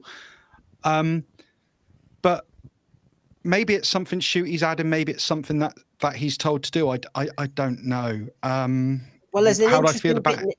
There's an interesting bit. 100% told to do it. Sorry, there's an interesting bit in the video commentary that's linked to this section when he does have a cry when he says goodbye to Ruby. And in the video commentary, it was in the script that he says, I love you to Ruby after she said it, but it was cut. And Shooty said he was glad. So when you were saying what you were saying there, Nick, how much is this? He's been told he's going to be crying, he's going to be this, he's going to be that. And how much is it from him? Because it sounds like, I think Shooty in that example was saying, I don't think I need to say I love you because it's obvious, but I don't think it needs to be said. And remember, we've been there before. But Tennant never... Yeah, the David Tennant doctor we guessed was about doesn't need saying, you know, it's... By the way, I flashed it up, but I didn't reference it on this theme. PB props. Gone are the days when the Doctor would calmly and aloofly step over bodies as he dealt with the problem at hand.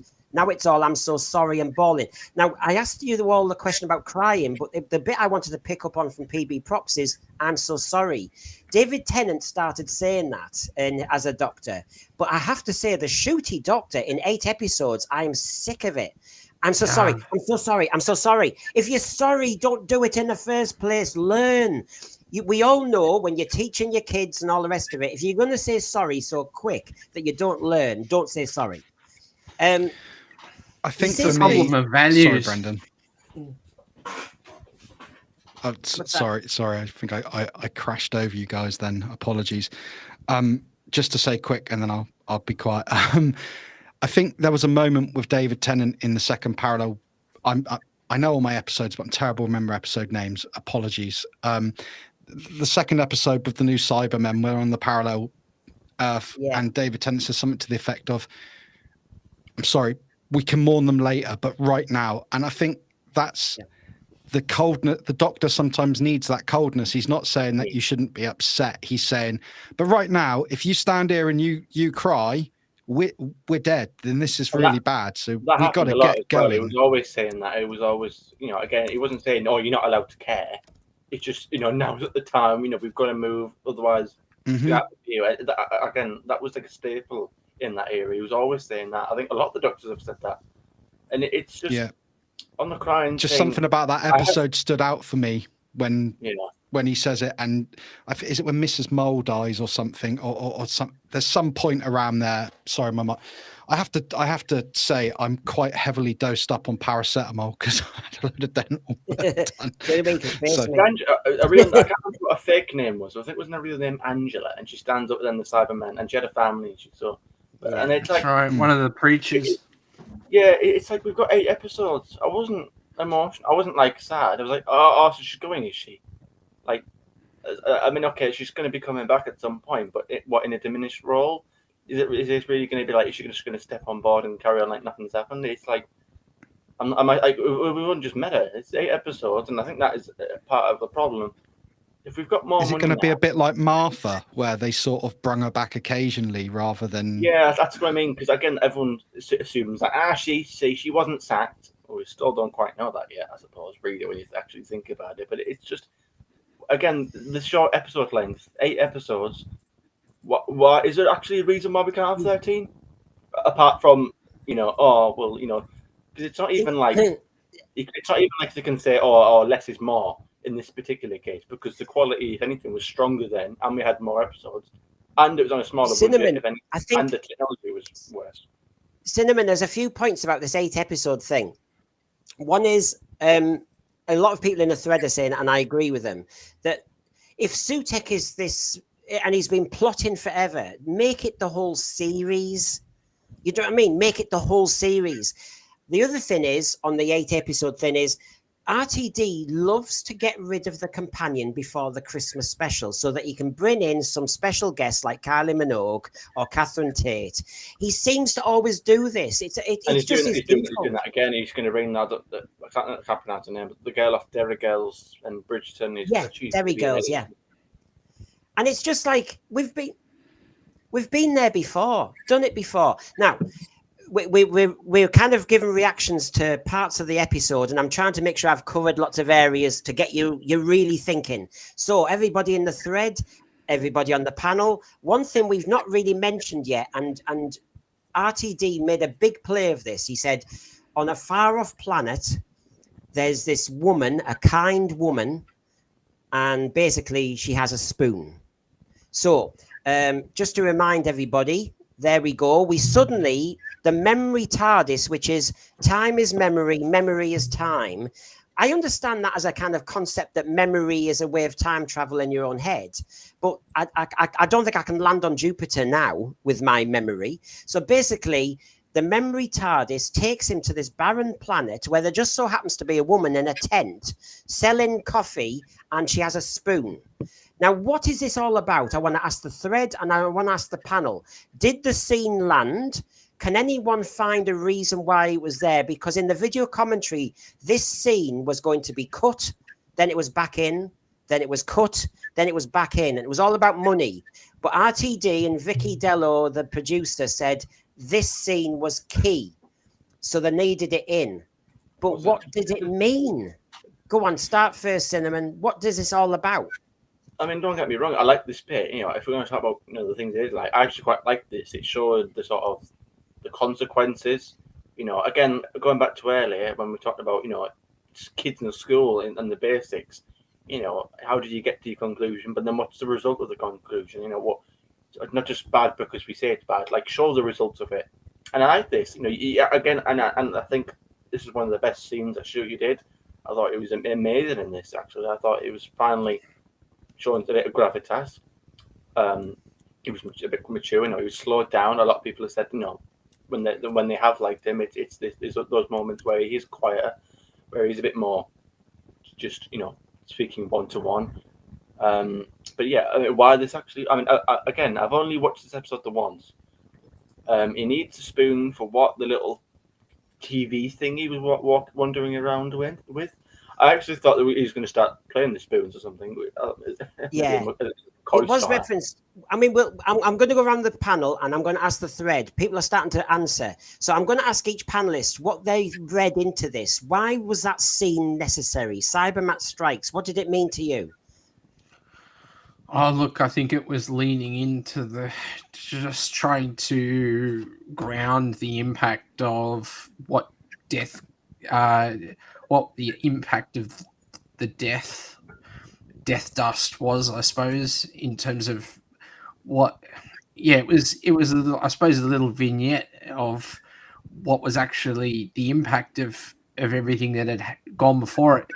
To be honest, though, it took me a few minutes it just sort of was inserted and it didn't quite fit.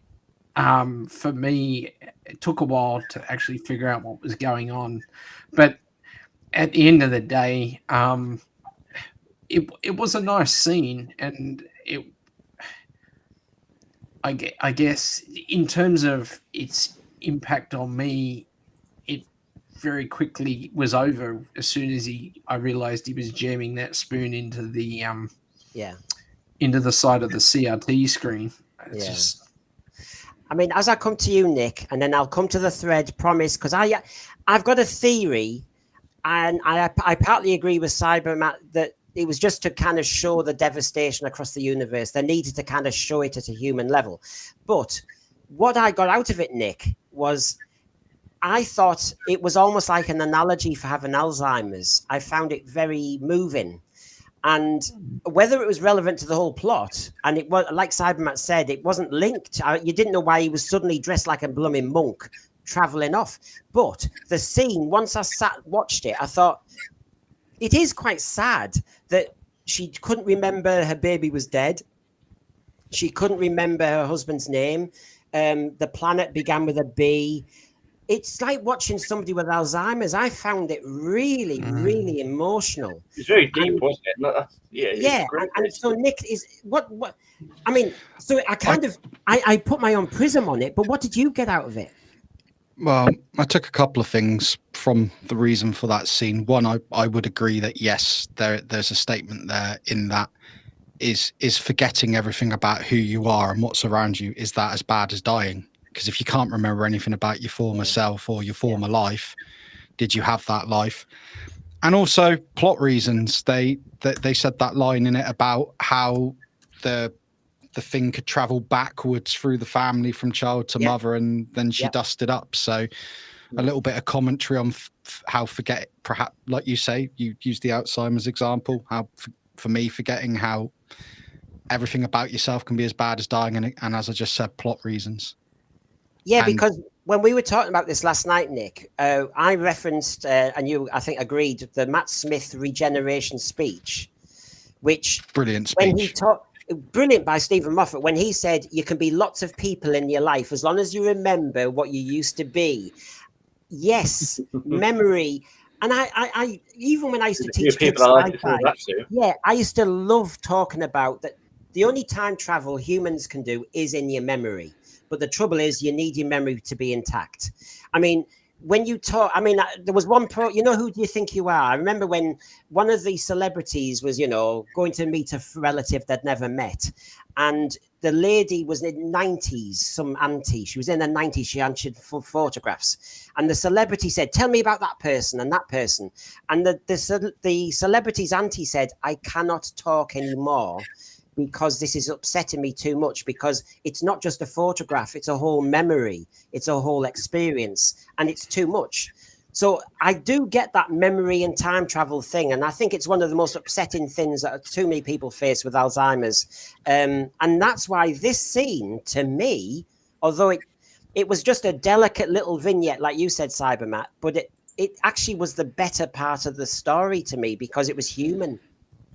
Yeah, and you have things like this where it's quite subtle. Again, you said that Alzheimer's. I didn't quite clock that, but this would be really beautifully written. And it's, you know, if it is telling a sort of message, or if it is trying to convey a point, it's done very well. And it's like a bit like Cybermat Strike said there. No, it's a bit of it felt like it was just put in, because I know if he's looking for a spoon, well, the Seventh Doctor had spoons. There was no spoons in the memory TARDIS when he used to play them. I mean. But, you know, notwithstanding that, again, it was a nice scene to have or something. Again, it shows the consequences of what happened. And it's, you know, it does, although it doesn't really fit well, you know, there's not a strong reason why it had to be there. But I liked it nonetheless. But it's like, again, even with the ending, where it turned into EastEnders, you know, Phil Mitchell discovers he has a long lost, you know, uncle somewhere. You know, it's like, this scene had more impact. Joint scenes put together. Sorry, I was just going to say that this scene did have more impact on rewatch than the initial romp through first watch. It didn't have as much impact, but rewatch it made a lot more sense second time around.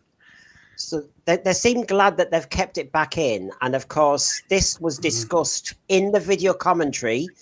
And obviously Bonnie got it straight away. Bonnie said she saw the scene, she came in to watch it filmed, and she said, oh, the spoons. And of course that's her first Doctor.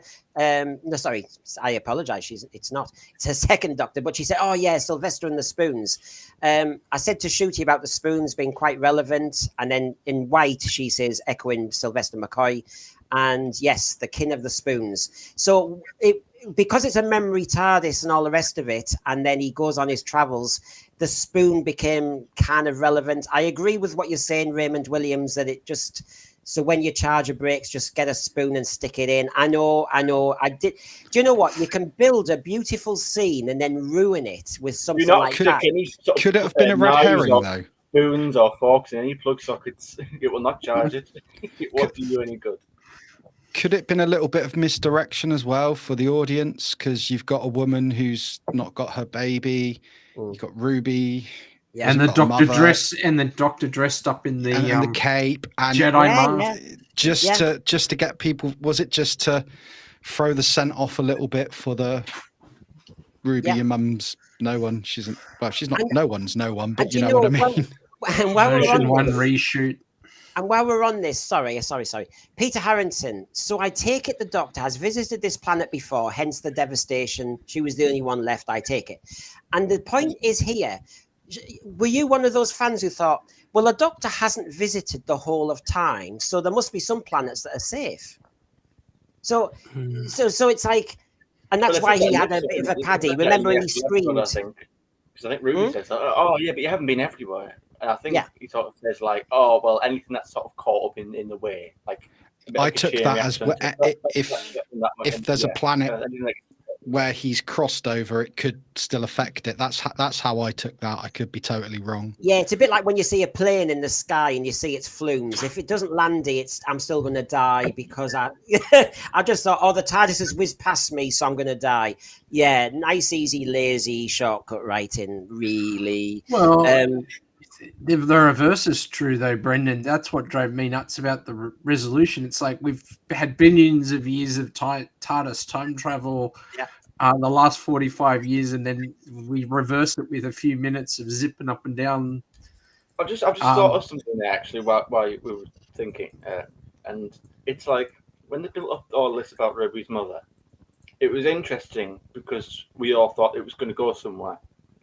And then when it didn't, it's basically the same as if Jackie Tyler said, "Oh, I've got a new boyfriend," which he sort of did at the end of time, and he said, "Oh, he's not good for you." It's like it's the same sort of thing. I don't care. Why are we supposed to care? Okay, she's ordinary. We get what you're trying to say, but this is Doctor Who. Like, it's just really weird to build something up and to make that the central. We've had lots of different storyline again. That Mrs. Flood, that's an ongoing thing. But this was the key thing to this season. You've built it up just to say, "Oh well, she's just ordinary," and it's just. Well, let me ask about this one then. I'm trying to hit some of the big headlines all of us fans have got. So here's another one, right? I'm not picking on Lenny Rush. I'm talking about Unit. So we've got Unit and I know he's only guest starring. I think the lady, it's got Shirley is back later on. Now I'm going to just show you these slides and then I'll ask your opinion, the thread and of course the panel. So Lenny Rush, his segue, as you know, had amazing guns. There's our leader, Kate. There's the man she seems to fancy. We can mention that later. There's the guns on the Segway. Wow. I mean, there must be a lot of frosty times in this blooming unit when you get argumentative. Why do you need that? There he is, firing off on all cylinders, which made me laugh. And a lot of fans have pointed this out, which is precious old RTD tells us that the sonic screwdriver is a lethal weapon and they needed to redesign it so that it didn't look like a gun. And he was also precious about the kiddies. And remember, he's always been precious about Davros and all the rest of it. But then suddenly he gives a 15-year-old, is he 15 or is he young? I can't remember. 13, is he? He gives him this massive rocket launcher. 13. The sonic screwdriver looks more like my vape does than a gun. Yeah. I know, and it does everything again. It's a bit like the But anyway, Unit. This was intriguing, and I just want to show you the full sequence because there's a lot of different things you might want to pick up on. There's the fact that the Morris 13-year-old genius has guns when RTD thinks that if you have a sonic screwdriver, that's more dangerous. That sort of old chestnut. Then, when you look at this scene closely.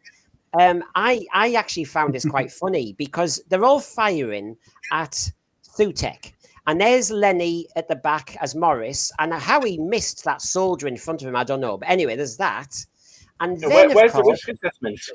Yes, and there's Rose. While they're all shooting the most dangerous person on the planet, Rose editing a is TikTok. playing Candy. Yes, she's playing TikTok or Candy Crush. I think wasn't she the one controlling the lasers from the ceiling, going bzzz? Oh well, you're with her helping iPad. you're helping She's him out watching our there. stream. Oh, she needs the help, Brendan. I got to stick up for her. What Nick? I mean, this sequence to me. Well, there's so many things, and you can go in lots of different directions, panel and thread. There's the fact that Unit all were killed. There's the fact that Rose looked as though she was just playing Candy Crush on her iPad.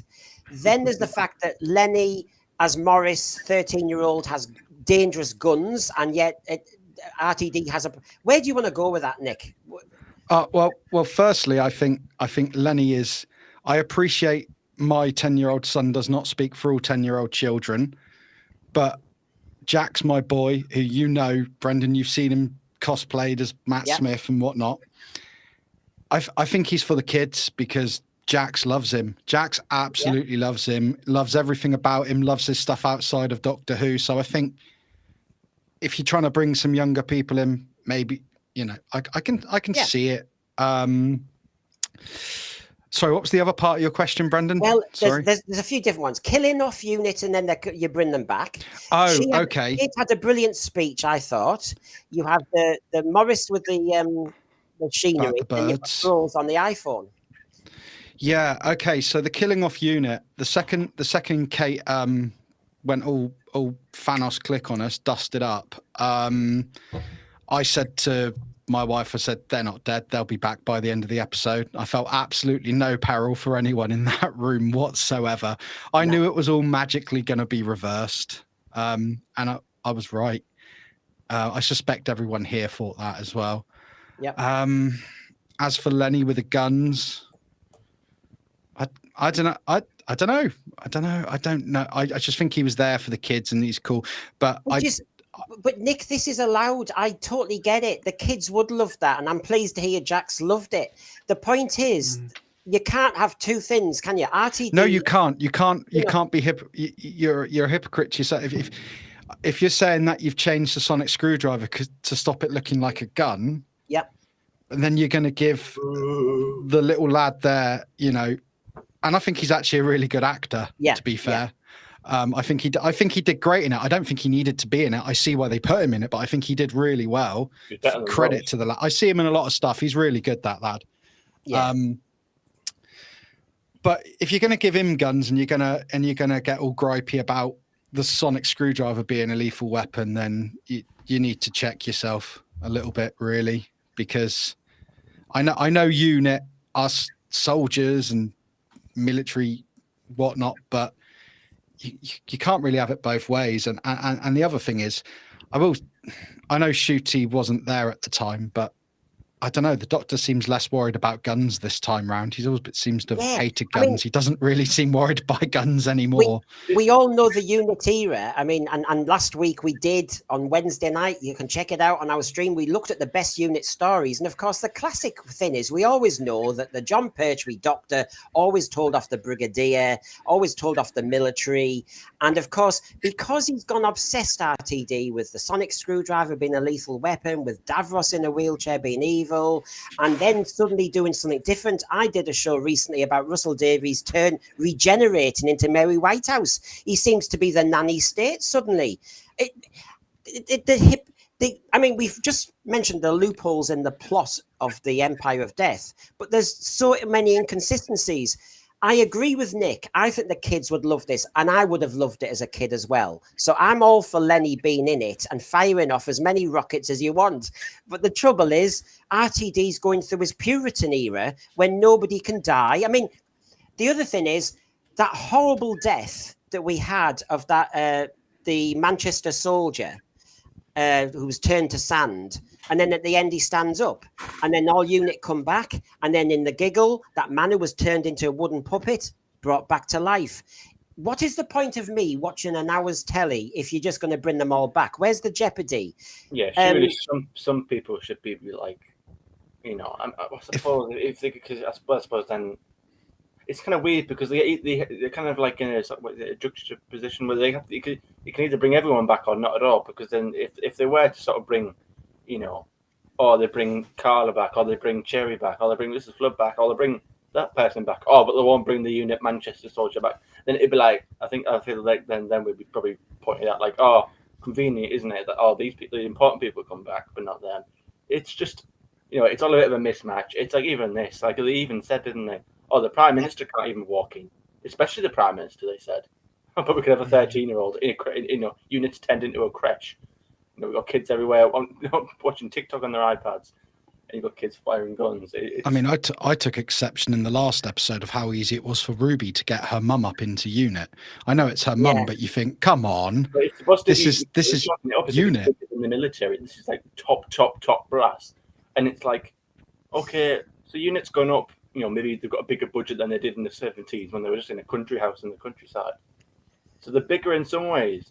Again, with the Marvel Tower. I mean, there's lots of Marvel elements in this. I mean, again, Sutekh was, again, like you said, it was practically Thanos. Wipes everyone out with sand, evaporates them from existence. But don't you think and then even the Doctor, a bit like an Endgame, where they're all sort of licking the wounds a bit, and they're like, oh, how do we fight this? And a bit of time passages. But don't you think the mountain assault against the big bad, and then everyone comes back? It's very. But don't you think this is a problem? I mean, there's so many problems with this. Like you say, Cinnamon, the changing of unit from what it was into something else that's from another franchise. Now, Yasmin Finney, for no fault of her own, is now open to criticism because she was put in 2 episodes and given about 2 lines. Now, that's not her fault, but it's making her look like a box tick higher as visual representation, but with hardly a line. That's not fair. They're not exactly like disproving our point, are they? When we say like, come on, is this an actual character? Is she actually a good representation for the people she, purports to represent? I mean, Yasmin's a strong enough character, if used right, that she could have totally had an adventure or 2 on the TARDIS with the Doctor and Ruby. Why just include her in a couple of background scenes and a quick bit of dialogue? Well, the truth is, Nick, she was in the Star Beast. She was in the Giggle at the end. She was in these 2 episodes. Am I missing one? So that's 4 episodes of Doctor Who, and she hasn't done anything.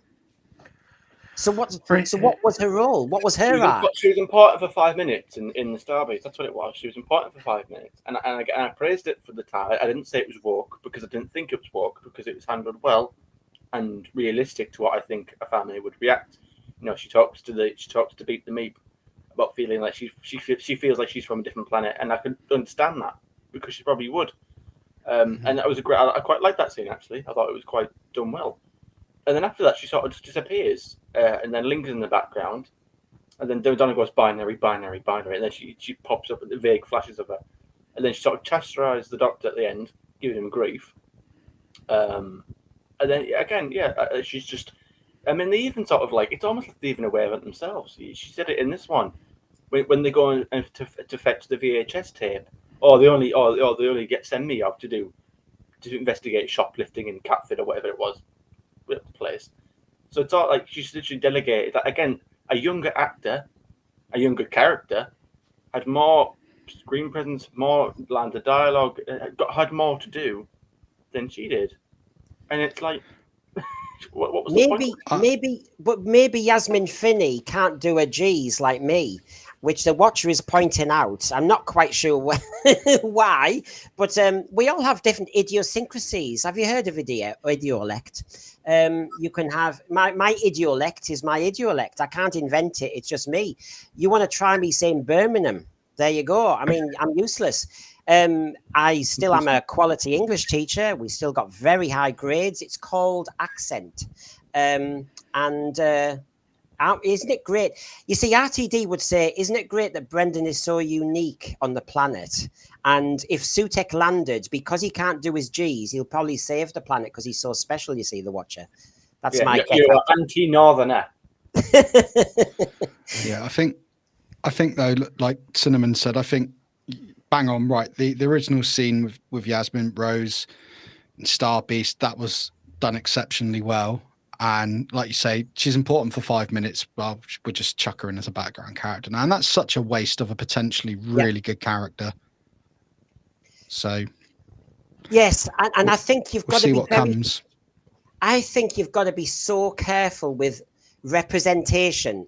If he's doing this kind of, I want representation for gay people, for this, for trans, for this, for that, whatever, I've got no issue. But just do it very well, mate.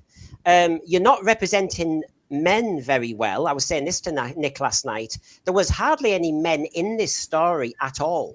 In the whole season of this Doctor Who, the main male hero was the one in Dot and Bubble, and they killed him off, and he should have been the hero of that story, not that stupid girl.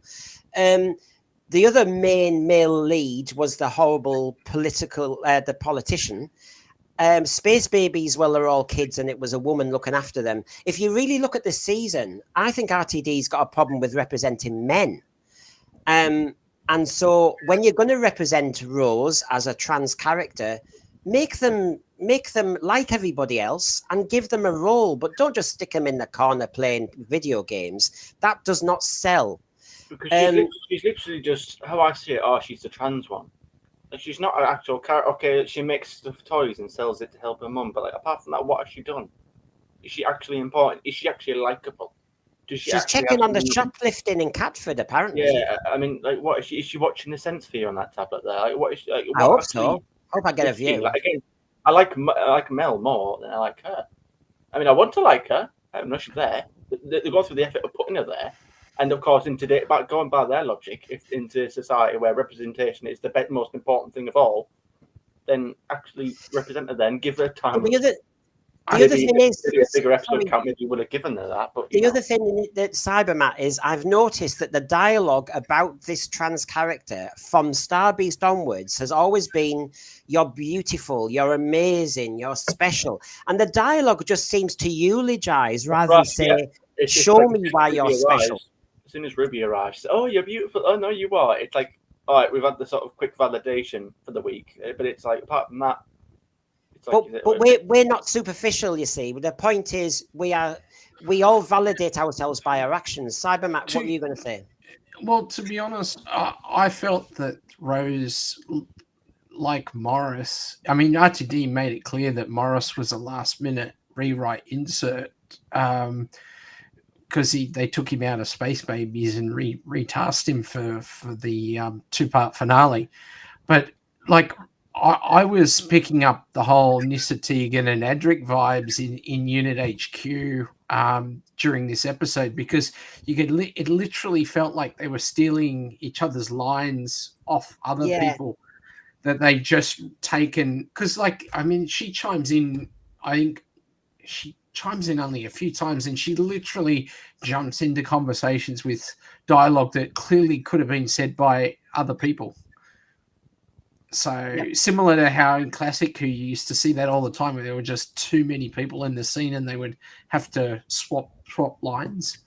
And Michelle can't make it on our 7 p.m. show tonight, but she's here now. Thank you. But on the representation front, did anybody notice the surname of the abusive dad that Ruby's got, Garnet? And is that just coincidence, or is RTD, pile driving into the Alf Garnets of the country? Probably. Till death us do part, working class Tory men, and he's just blistering them apart because they're now abusive dads. I like Peter top on and drinks Fosters or something. Yeah. I mean, it's like she wasn't even like, again, they don't even give her any funny moments. There's no comedic elements to her whatsoever. Again, I love the little like the shot of Morris' character when they're all talking about Davina, and they sort of gives a look like, what are they like? Like yes, like all these girls are what are these? Like the typical. That's when I knew I liked this guy. I was like, yes, he's so bored. That'd be something I would have said like, oh, if my mother or my sister was like, oh my god, isn't he amazing? I'd be like, what are you on about? That is a comedic element, and I liked him as soon as I saw that. I thought, oh, that's quite funny. Because there's a comedian. Yeah, it was like, who cares? Can we get on with the actual story? No one cares. So we have maybe a reference to a working class Tory from a 1970s sitcom who, there were racial, dialogue and all the rest of it of its time. But the point is there's hardly any males in this season, and the ones he references have either been abusive, blah blah blah, nasty politicians.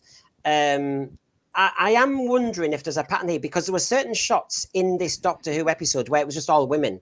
All women. There was a moment in the Legend on Ruby Sunday when, in the time, then you get all this hocus pocus stuff, which is like a Star Wars ending when we're all in a row, but there'd be ghosts in a Star Wars. There they are, holding hands. Isn't that nice? This is Unit, and Rose It's like is being there. stood on the Falcon looking out at the end of Empire a little bit, Yeah. maybe. But what gets me is you've got Mel, who obviously is this computer genius. You've got the Colonel, who's the proper military lead. Kate, who's the actual civil servant lead. Then you've got Susan Twist, who's been key, and she's a billionairess. And then you've got Rose stood there. Why the hell is Rose stood there next to the boss? You know, it makes no sense to me at all. But I was going to go to this. Kate's got a taste and treat there, you miss it. Sorry, I was just going to go to here. We ended the episode with the mystery box of Mrs. Flood, who, I think I'll say it now to save time, came across as Mary Poppins. But in Doctor Who circles, we wouldn't just say Mary Poppins. We'd say, didn't Missy first get introduced as if she was Mary Poppins? Who does everybody think she is? Are you sick of the fourth wall being broken? Are you thinking you're just leading us on for another season? Go on, Cinnamon. I think she's a long-lost member of E17. Is she going to tell us to stay another day? But if you had the snow, you definitely... Don't make me laugh, it hurts. I mean, it fits, doesn't it? I mean, I can imagine. That's my headcanon now. Very well done. I can see your point. Where's the snow when you need it? Cybermat, who is Mrs. Flood, and do you care? And should they just sort this out? Look, I don't trust RTD knows who she is. I think he's been changing who she is as he's gone along through the season, and it worries me. Well, we've seen heaps of evidence where through the episodes in the series and through the advertisement, they're just cheating. They don't do the legwork for these arcs, and they haven't got everything considered.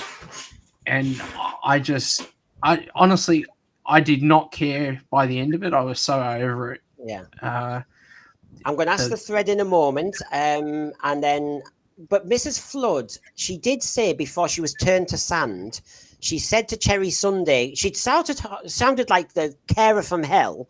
But then in another scene, she said, I have so many plans. And then she was obliterated. Now she's brought back. She can still do her plans. And when all this was discussed in the video commentary, RTD's got his big grin on his face that she's got plans, and you'll see what they are later on in season 2. Does anybody have a theory? I'm going to come to the thread now. Is she... Pete, good to see you again. Take note of her ring. Oh, yes. Did she pick up the gold tooth of the master? Do you care? Jamie thinks she's the Ice Queen from Narnia. Obviously, we think it's Why not? Why not? Well, a lot of people have said she looks like Mary Tam in that coat. Yeah, she does. Operation. So I noticed nobody is either caring. Let's just go through it. Could be Susan, could be Rani, could be the Master, could be Missy, could be. It's almost like don't bother coming up with an intelligent answer, because if we're going to go for Russell, it'll probably be like, oh well, she just is who she is. You know, a bit like 73. She'll probably just end up being an unimportant. Yeah. So I wouldn't even bother trying. Well, John Yulden, even remotely competent or intelligent. John Yulden said RTD hasn't thought about the backlash from Greenpeace for killing and skinning that poor polar bear. I know there's Mrs. Flood will be in the Christmas special. She'll be Mrs. Claus, says Doug Sims. Yeah. Oh, and this is the point, isn't it? We've lost. I can see from the panel and I can see from the thread, all we've got left is humour and taking the mick, because we're out. We've just had enough of this nonsense. The characters. I hate the fourth wall breaking. That's one of my biggest things. Between the singing at Christmas, the dance number at the end of the Devil Chord, and the fourth wall break. Those are some of the things which have been more painful than this current toothache. You know, for me, Well, that's true. Well, I laughed out loud at her closing line where she said, "The Doctor's story ends in terror," and I was thinking, every episode this season, the Doctor's, Yeah, being completely the terrified. audience at the cinema laughed at that bit. There's the sort of like, I don't know if it was supposed to be serious or a joke, but like that got quite a reaction. But this is RTD. He's taken 50 years of Doctor Who and said Sutekh was sat on the TARDIS, so he's rewritten everything and how we view it. And now he's saying his story ends in terror. So basically, he's projecting himself. RTD, like Sutekh, is sat on the franchise and is just kind of crapping all over it. And that seems to be, I mean, no wonder he wanted Sutekh sat on the TARDIS, because that is exactly what he's doing to the franchise. You could argue RTD didn't wait to kill it, though. In Planet of Evil, then. that was the last time, the TARDIS was really the TARDIS. Yeah. Go on, Nick. Good Sorry. theory, TV. No, sorry, I just quipped that you could argue that, unlike Sutekh, RTD didn't wait to kill anything, though, did he? He got straight on with it. Let's get in there. Yeah. Straight on with it, right in there. White Guardian. That is a point. Rob Fellows has got a good theory there. Yes, he's got a different version. Good to see Scottish Davros. We have referenced Davros. We always are fighting the fight. Scottish Davros, this is dying on the grapevine. If you were a teenage lad, this will be quite dangerous for you to watch. You are told males are bad males. Well, the thing is, Daniel, we're not seeing any males. That's the thing. They just seem to. We're talking about representation for trans, fine, but where's the representation for men? I don't see it unless it's evil. Right. Okay. We have really gone over as much as we can, and we could go on forever. Let me just remind you that tonight there will be another episode, but the episode, it's not Doctor Who, is full review. And in the full review, we really will look at our scores, our burning issues. So as you know, everybody gets a free hit from the panel to say what their main contentious issue is, even if they like the episode. You'll see whether this is the highest scored, middle scored, worst scored tonight. I know. I know exactly what's happened. I'm just compiling the results now. So that's where it stands at the moment. The Legend of Ruby Sunday got 79. Now, we have a panel normally of about 5 or 6. Let's say 5 to be fair. They get 3 votes of 10 points. So, every episode could be out of 150 points. So 79 is nothing to shout about. 27 for Devil's Card is an embarrassment. So if you look at those scores, this is a very poor scoring season. Now, where will Empire of Death sit? Tune in tonight at 7 p.m. and you'll find out in our review of Empire of Death. And I've got it in the right order here. There it is. So look out for that. So it leaves me to say thanks to the panel. Nick, do you want to shout out your channel again, please? Oh, yeah.